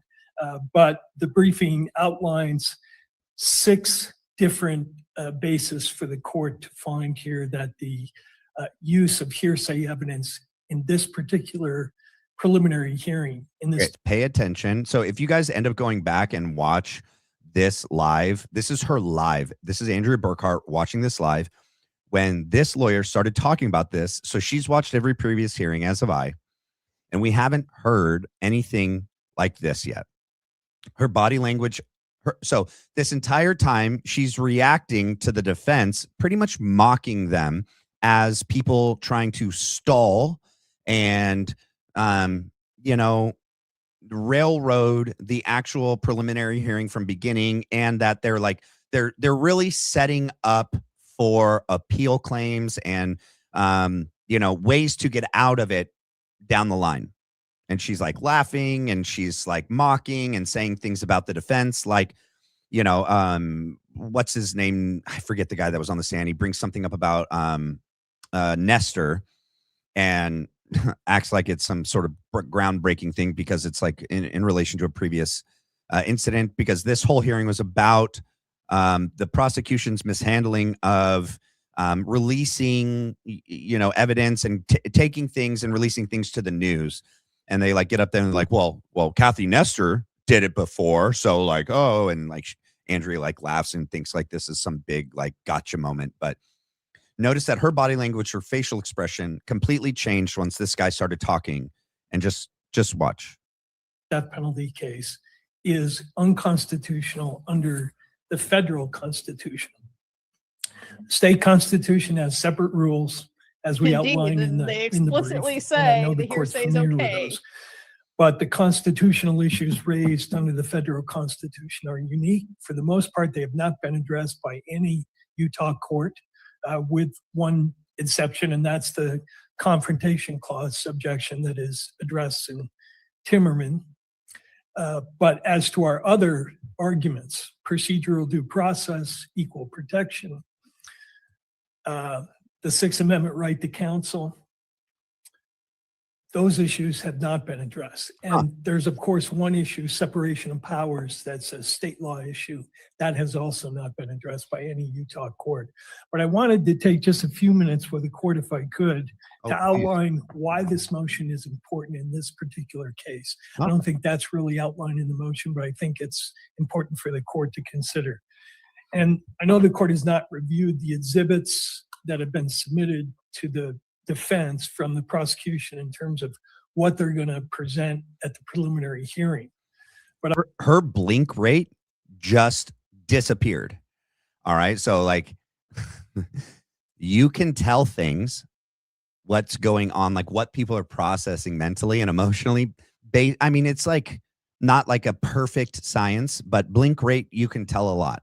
All right. Her blink rate ultimately pretty much disappeared. She's just like this, like she's glued in right now.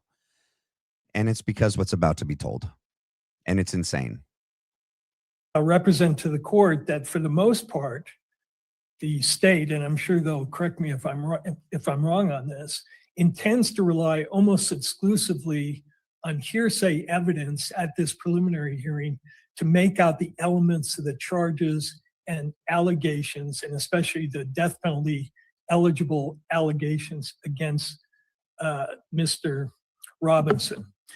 And probably most problematic from our standpoint is that the central witness who's going to be presented against Mr. Robinson is a witness who the prosecution... That's Lance Twiggs. Okay, the central witness for the prosecution against Tyler Robinson is Lance Twiggs. Hearsay is testimony obtained outside of court, where the defense wouldn't have the ability to cross-examine. Okay. And yes, that there is an allowance, and that's what the prosecution ends up arguing. Well, for the preliminary hearing. So they're actually, they're playing a game. And that's what this whole thing shows. Like, court has become such who can play the game better. It's not really about right and wrong and justice and innocence and guilt. It's who has learned how to manipulate the game the best. Okay. And just because you can bring in hearsay evidence in a preliminary hearing so that you don't have to bring that witness on the stand and subject them to cross-examination from the defense doesn't mean you should. Especially when someone's life hangs in the balance. It's straight up evil. So they're talking about Lance Twiggs being the head and main witness for the prosecution against Tyler Robinson. And the federal government have given promises of immunity to FBI. And in lieu of putting that witness on the stand and subjecting him to cross-examination, Look at her. They met with this witness outside the presence of the defense, asked a series of leading questions that the witness was asked to agree to, videotaped it, and the state proposes to introduce that into evidence. In addition, a prominent feature of the evidence at the prelim will be a number of forensic reports by federal. Okay, so look at her face, right? And she goes, wow, we hadn't heard that yet. That's interesting. So you're telling me that the FBI interviewed Lance Twiggs in a closed private session and had probably off camera promised him, or on camera promised him, specific immunity to anything that he was involved in, which no, that wouldn't. So before they turn the camera on, right, they scare the living daylights out of this kid, that if he doesn't do what they're suggesting and you know, instructing him to do or advising him to do, he's likely going to be up in the same shoes as Tyler Robinson. But if he became, you know, state's witness and key witness against Tyler Robinson, not only will that not happen, we'll promise you immunity from everything of your involvement. You just have to say what we need you to say. That's not evil. That wouldn't cloud someone's judgment in being willing to lie, twist the truth, oversell Tyler's involvement, and diminish Lance Twiggs's involvement. And the fact that they did this without telling the defense, and they did this and filmed this, and now want to bring this into the preliminary hearing and play the video and not allow the defense to be able to cross-examine the witness and ask to see if that testimony can stand up under cross-examination and scrutiny, to me tells me they know that he couldn't, and that's why they won't. BS. They're trying to railroad Tyler. And anyone defending them, I don't trust. And possibly some state law enforcement forensic examiners. And those reports, for the most part, are simply conclusory statements, opinions about certain findings that were made. There is no indication on the face of the report as to the methodology that was used or the reliability of those methods. The reports are simply going to present the court with conclusions.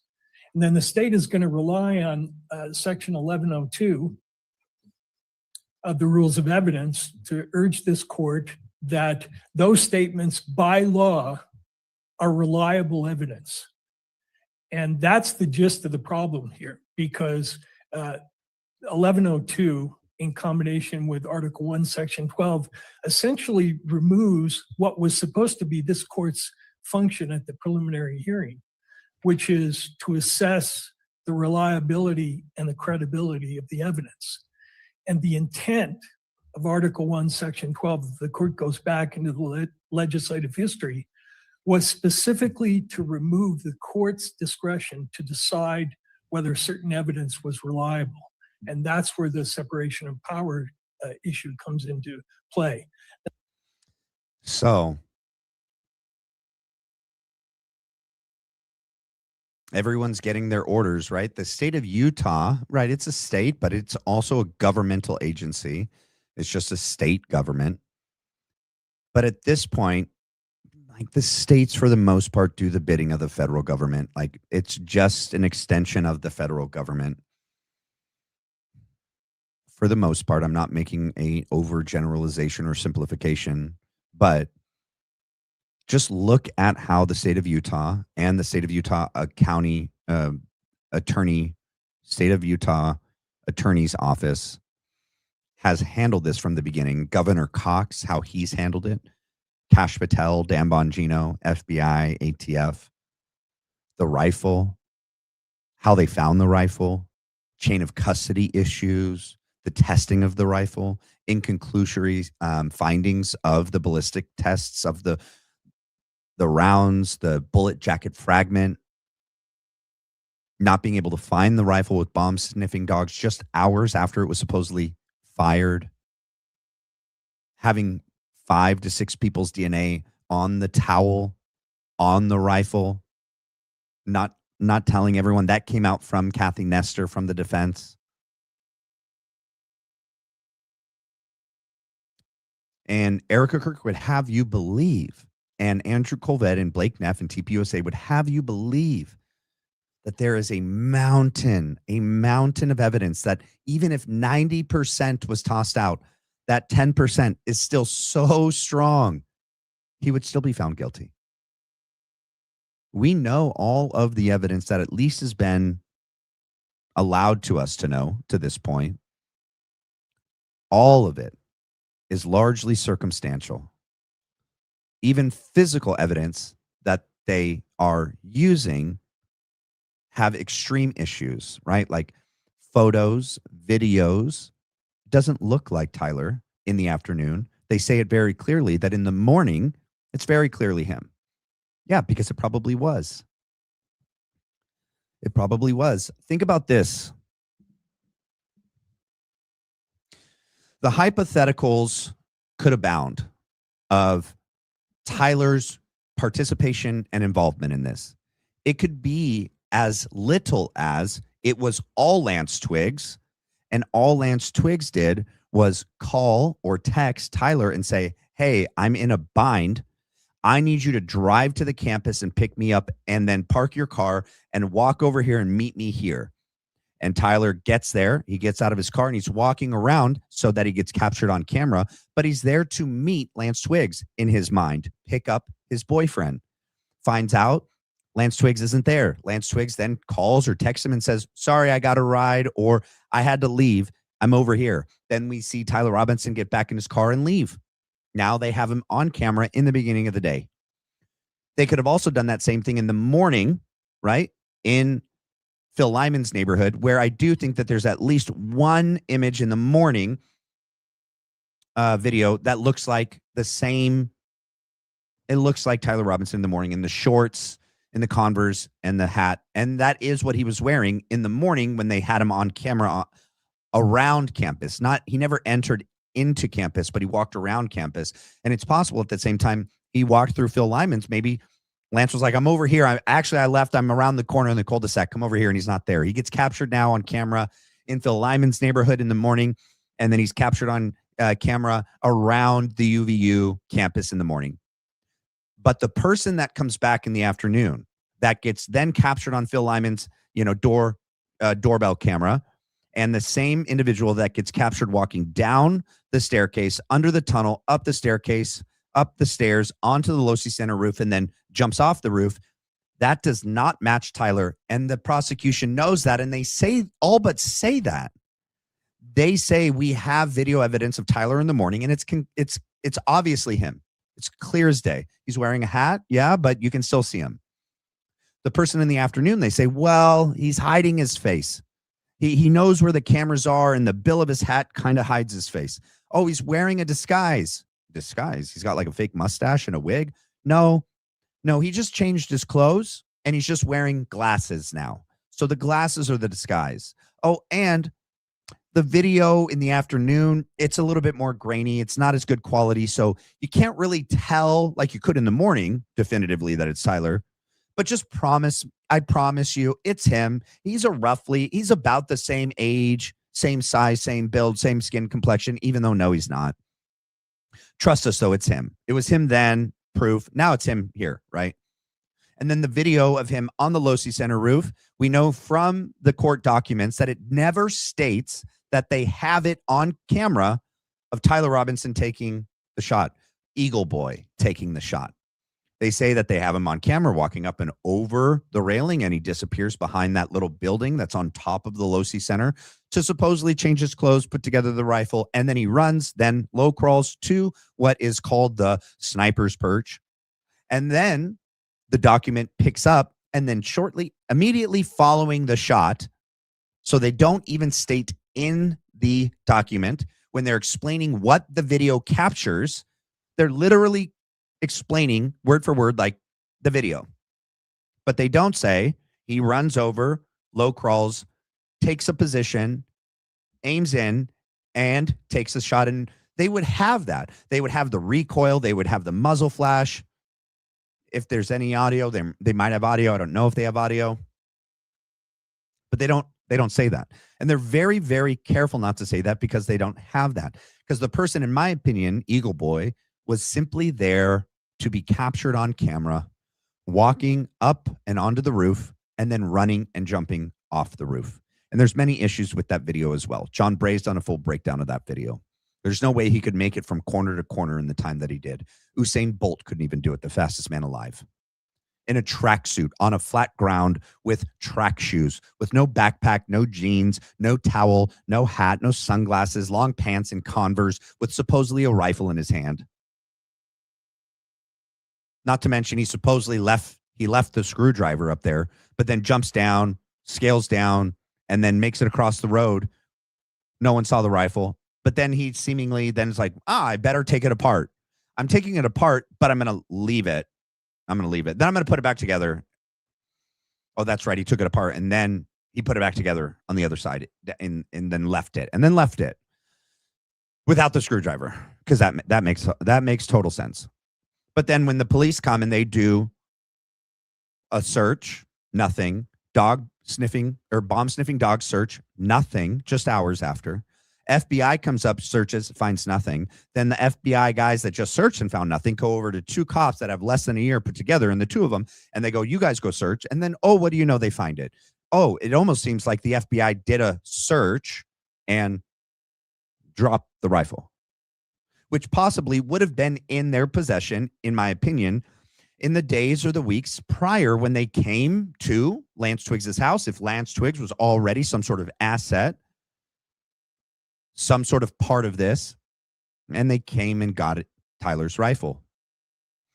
So going back to what I was saying is that the hypothetical scenarios as to what obviously Tyler's involved somehow.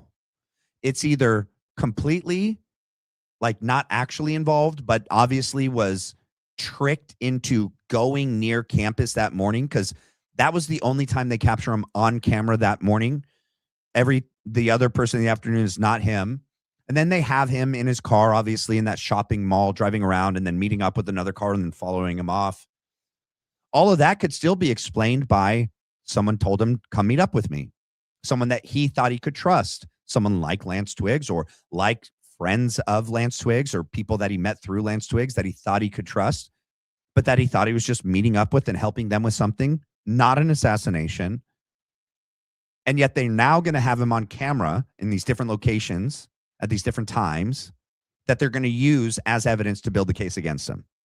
Or it could be that he actually did participate to some degree. Maybe he just said, I have a rifle. You guys can use my rifle. I don't want to really do anything myself, but you can use my rifle. Maybe I'll help, and I'll drop some things off in the morning. I'll pick some things up in the afternoon. Maybe I'll bring a change of clothes for someone after they do what they got to do. But not at all is it possible in my mind that Tyler Robinson was on campus when Charlie Kirk was on campus, and that not even a possibility in my mind that Tyler Robinson walked up the Losi Center onto the roof and took the shot that ended Charlie Kirk's life. But now the FBI in the state of Utah is actively conspiring, in my opinion, to convict and ultimately sentence to death Tyler Robinson, because he evaded their ability to take him out like they did with Thomas Matthew Crooks. Tyler Robinson was never supposed to make it in alive. That is the Patsy template. Okay. The first one would be Lee Harvey Oswald. Once he was on camera saying, I'm not playing ball, right? Like, well, not on camera. He was obviously interrogated. They beat the living snot out of him. He had bruises and marks all over his face when he comes out of the room, and they're holding up the rifle, and he's like, I'm a patsy. No, I didn't do anything. I didn't do that. What are you talking about? And then Jack Ruby comes over and takes his life. How convenient. Nice little bow. No one to spill the beans. That's what it looks like. They did the exact same thing with Thomas Matthew Crooks. Whether he actually took the shots that nicked Trump's ear, or he was just another patsy that was there thinking he was doing something, but ultimately someone else was there that actually took the shots, like with Lee Harvey Oswald and JFK. And similarly, it seems to be the same exact template that was used against Tyler Robinson. And now they've given immunity to Lance Twiggs and interviewed him in a closed session without the defense there or knowing about it, and want to now use that as evidence in the preliminary hearing. And the defense cannot cross-examine or, refute it in any way. And now it's in the record. Now that testimony would be in the record. And now Lance Twiggs wouldn't even have to show up to the actual, proceedings when it actually started, because it would already be done.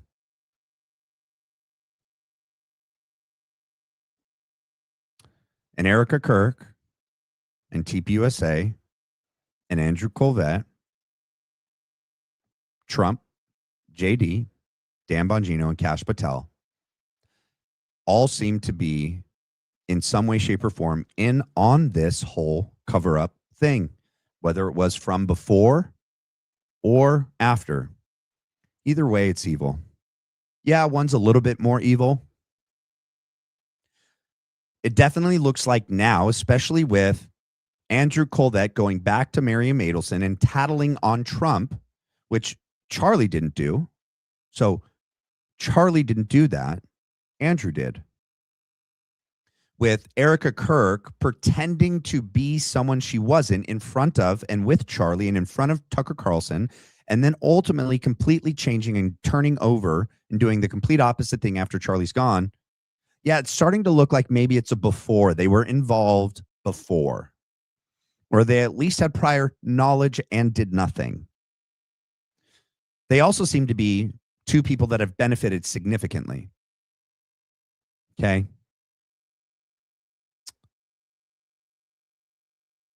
And Joe Kent was shut down being able to investigate what ties led to any foreign government. And Erica Kirk and Andrew Colvett attacked Joe for that. And Andrew came out to discredit Candace and Joe Kent in the text messages and supposedly who leaked them and, oh, they're working together and this is all just cooked up out of nothing. So at the very least, Blake Neff, Erica Kirk, and Andrew Colvett are pretty evil people, in my opinion, and have at least had some sort of foreknowledge and participation in it, and then definitely everything in the aftermath. And they continue to further the lie, further the Fetzlop narrative, ask to expedite this trial, to claim that the evidence is overwhelming against Tyler Robinson. She forgave him. She's okay with him being convicted and sentenced to death. All of that leads me to believe they are all working together, in my opinion. And it's just freaking insane. And as long as Philly is involved and has its tentacles wrapped in different parts of our political environment and in our government, we will never be free. And I agree with Candace that we probably haven't been free since, at least for sure, since JFK was assassinated. Obviously, it could even go back even further to the creation of the central bank, right?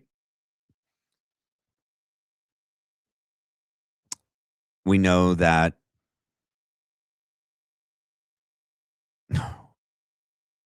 Abraham, I think it was Abraham Lincoln, right? Like he wanted to, was it him or was it JFK that wanted to do the greenbacks, right? That was going to print money, that the actual, Treasury Department would print money. And,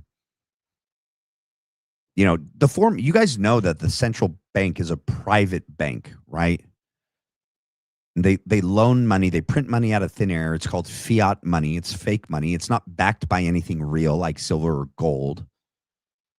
It only has value as long as people believe it has value. And that belief in our dollar is ever disappearing quickly every day. But the creation of, Lincoln wanted greenbacks. Yeah. Okay, cool. Yep. And I don't know, was it Andrew Jackson that was against the central bank, or was he for it? I'm trying to remember I haven't looked at some of this stuff in a long time, but the creation of the central bank, the creation of the IRS, and can you imagine a time before a central bank and a time before the IRS, before taxes like that? Yeah, our forefathers and mothers were a lot more free than us. Yeah, life was more hard. It was a different way of life, but I think they were way more free. We are enslaved in so many different ways that the freedom that we cheer about, we preach about, it's just an illusion. And it's an illusion that any time that we want accountability or transparency with corrupt individuals that are lording over us, and we want legislation to fix inflation and fix the banking, the bailout. Remember, Occupy Wall Street, and it's all been to make the rich richer and the poor poorer. That's why I said we don't need a civil war. Sadly, if there's no end in sight and there's no way that we can use legal political means to get us out of this, that thank goodness we still have our right to bear arms, and we have, and that was written in there for that reason, for a tyrannical government, that we could have a militia so that we could never be like what happened in Britain. But that, it seems like that might be our only option, which I don't want that, you know, but like Trump and this administration was supposed to be somewhat of a saving grace. It was supposed to right the ship and get us back on track. It was supposed to do all the things that we've been dying and screaming from the rooftops we wanted for years, and we didn't get it. I don't think it's going to get better. I think everyone after Trump is going to be even worse. They got Massey out of there. Marjorie Taylor Greene left. Charlie Kirk was assassinated. You think they're going to allow someone like Tucker Carlson or Massey run for president? They'll rig the election, or they'll just take them out, or they'll just disband elections for a while because we're in a state of emergency, or we're in World War III, which he's allowed to do. Oh, and then he just gets his third term, which just never ends. Right? Or, I mean, what was it? Professor, that Asian guy, I forget his name. He said he could actually run as a vice president for like his son or J.D. Vance, right? And then if something were to happen to his son or J.D. Vance, or they had, you know, were taken out in some way, oh, well, then now Trump could be president again. There are ways around the system of making it so there are never third terms. There's like multiple opportunities of different ways around that. Cool. Awesome. All right, guys. Let me play a couple Charlie Kirk clips. Where is it? No. Here we go.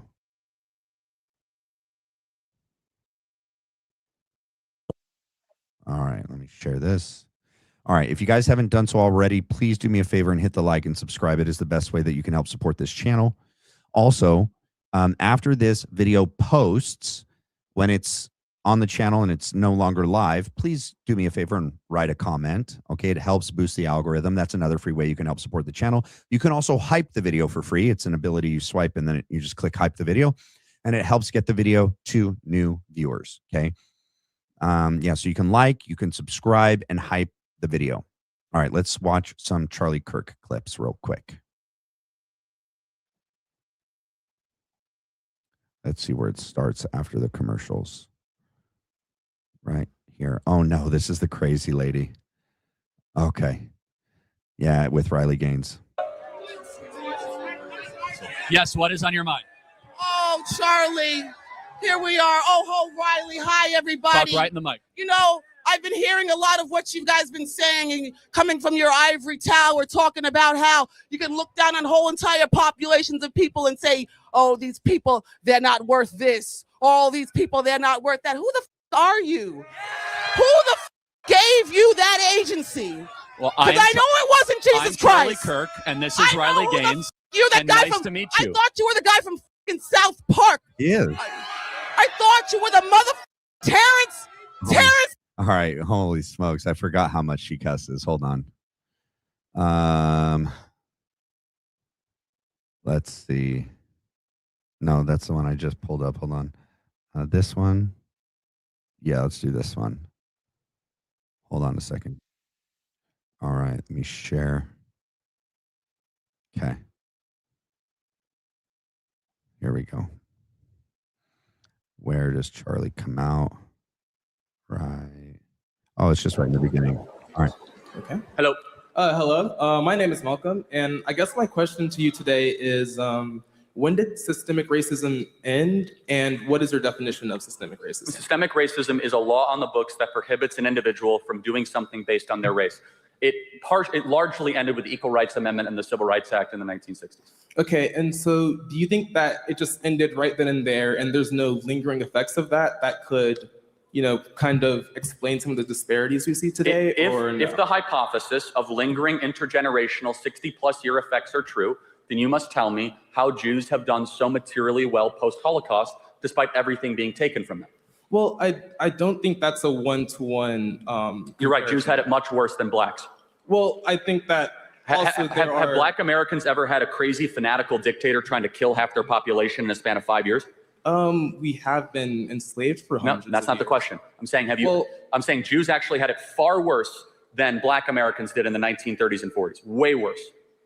But do we have to look at Jews as how we should, like black people should? No, I'm saying you have to prove the argument that it applies to other groups. So your argument is that things pass down through generations, right? That there's aftershocks, there's a ripple effect. We discount that as very minimal at best. So you have to show me another minority group that has suffered that it held them back. So for black people to have, or for the 60-plus, disparity to be true, you have to see that in another group. Well, yeah, because then it's a rule, right? So the rule should apply to other groups that had other types of suffering. But the way black people were treated in America isn't the same as any other group. Well, I mean, Asians were put in internment camps actually in the 1930s and 40s. Well, yeah, they were. And Jews came with no money in the 40s or 50s after. And that hurt their communities. Right, but then they were able to overcome it. So how is it that Asians are super wealthy now? They were put in internment camps and then let out of camps. Yeah, but 2 or 3 years, some Asians and Chinese and Japanese were in internment camps with no ability to own property, run business. I mean, it was terrible. Yep. Every group has gone through some period or form of suffering. And let me ask you a question. Do you think that the material bad status of black America right now has anything to do with decisions that black Americans have made? I think that while it may have, that might be part of the reason, I think that there has been a push for black Americans to make that choice. I don't understand. I would say take the war on drugs, for example. I would think that that is a way that black and white people were using drugs at similar rates, but black people were punished for it more severely and given longer sentences. Okay, none of that is correct, but that's fine. Well, so it is. It's based on income, not based on race. But again, those are pretty much the same thing. I always find the war on drugs argument so laughable. You don't want to go to jail for doing cocaine, don't do cocaine. I don't understand the argument. It's not that hard. It's not complex stuff, right? It's as if wait, so the argument is that a bunch of black people were doing cocaine and they caught us and we're the problem. Well, they were given longer sentences than white people. Again, even though white people get the same drugs at the same hotly and highly debated, but it still is. It's not. Well, again, I've heard it from a lot of sources. If you distill it down based on the quality of attorney they had based on their income level, it just so happens a lot of black Americans had a lower income level. Well, why is that though? And I think there's a reason that's the case. And just so we're clear, that's a systemic reason. The war on drugs was insanely popular with black leaders back in the 1980s because black communities were actually being ravaged by drugs. There's a reason why we launched it. Well, why are they were put in there in the first place? So the government put a bunch of cocaine in the inner city? Into the inner cities. That's true. No. It actually is. That's there actually is evidence for that. This isn't Charlie Kirk's best debate moment, in my opinion. I also think that even though what happened to the Jews in Germany was atrocious and horrible and horrific, I also know a lot of scholars that highly debate the numbers. And there's even people from inside of Auschwitz and was it Dachau that tell conflicting testimonies of what actually happened in there. It just shows you we don't really know our history. Our history is told by the victors, right?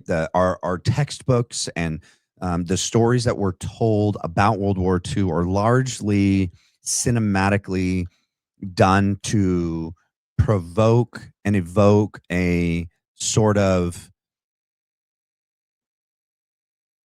response in us towards the Jews.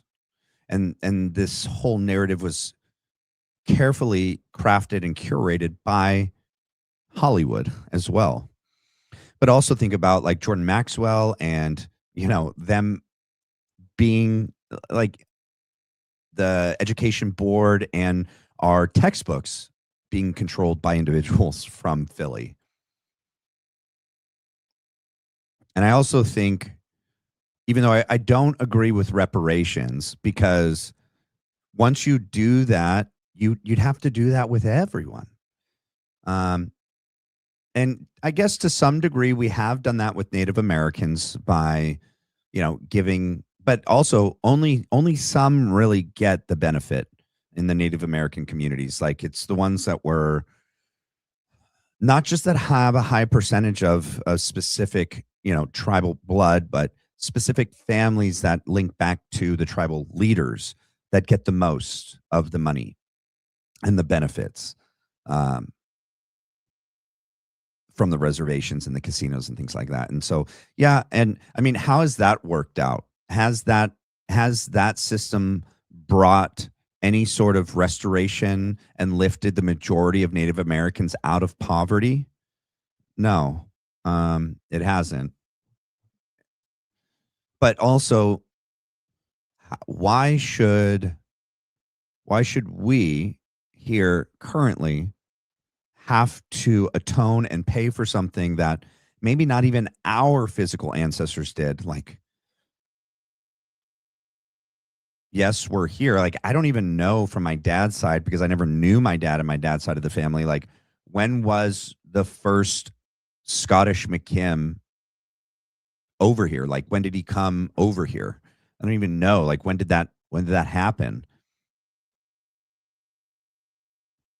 And yet we would have to pay reparations for things that either our ancestors did do or our ancestors didn't do. But history is full of horrific and tragic and evil things that happen to people time and time again across time, space, and history. And once you open that and say, now we're going to make people pay now for things that happened then, I mean, I think it's just, you'd never be able to put that ketchup back in the bottle or the toothpaste back in the bottle. And ultimately, that money would be coming from taxpayers, that we'd all be footing the bill for that. And I mean, if you look at the welfare system, and even when they do stipends and things like that, money in and of itself doesn't actually lead to any meaningful, lasting change in bringing people out of the situation and the circumstances that they're in and bringing them into a better future. Giving people money in and of itself largely just enables them to put money back into the things that they're doing already, not into new things that get them out of the poverty and out of the bad cities and places they're in. We should do so much more, and our churches should be more involved in helping to help those that are disproportionately affected. And it's not just the African American community. It's much more of a economic issue, right? There's equally extremely poor and impoverished white communities all over the country as well. But yeah. All right, guys, ladies and gentlemen. All right. Thank you guys so much for tuning in tonight. I really appreciate you guys and love you guys so much. Oh, wow. Let's see. Yeah, I hit all of that. All right. If you guys haven't done so already, please hit the like and subscribe. It is how you can help support the channel. And then if you guys don't want to donate or help support the channel through YouTube, you can also do so through the Blackline Brief Venmo account here. You just scan the QR code and donate that way. Or you can do it through buymeacoffee.com/the Blackline Brief, scanning that QR code, just making sure you note, like you can put a memo as to what you would like your donation or support to go to. And then I'll make sure that it does go to that. Also, I don't know what day it will be, but Matthew Tucciaroni will be coming back on the show. So stay tuned for that. It will be a good one. I'll just say that. Got to be tight-lipped about some of the things, but you won't want to miss that. So stay tuned for that. As soon as I know when it's coming, I'll let you guys know. But as for now, it's tentatively coming within the next week or so. All right. Yeah. Other than that, God bless you guys. Love you guys. Have a great Friday night. And I will see you guys back here mañana. Oops. I didn't mean to hit that button. Yes. All right. God bless. Take care. Love you guys. Thank you.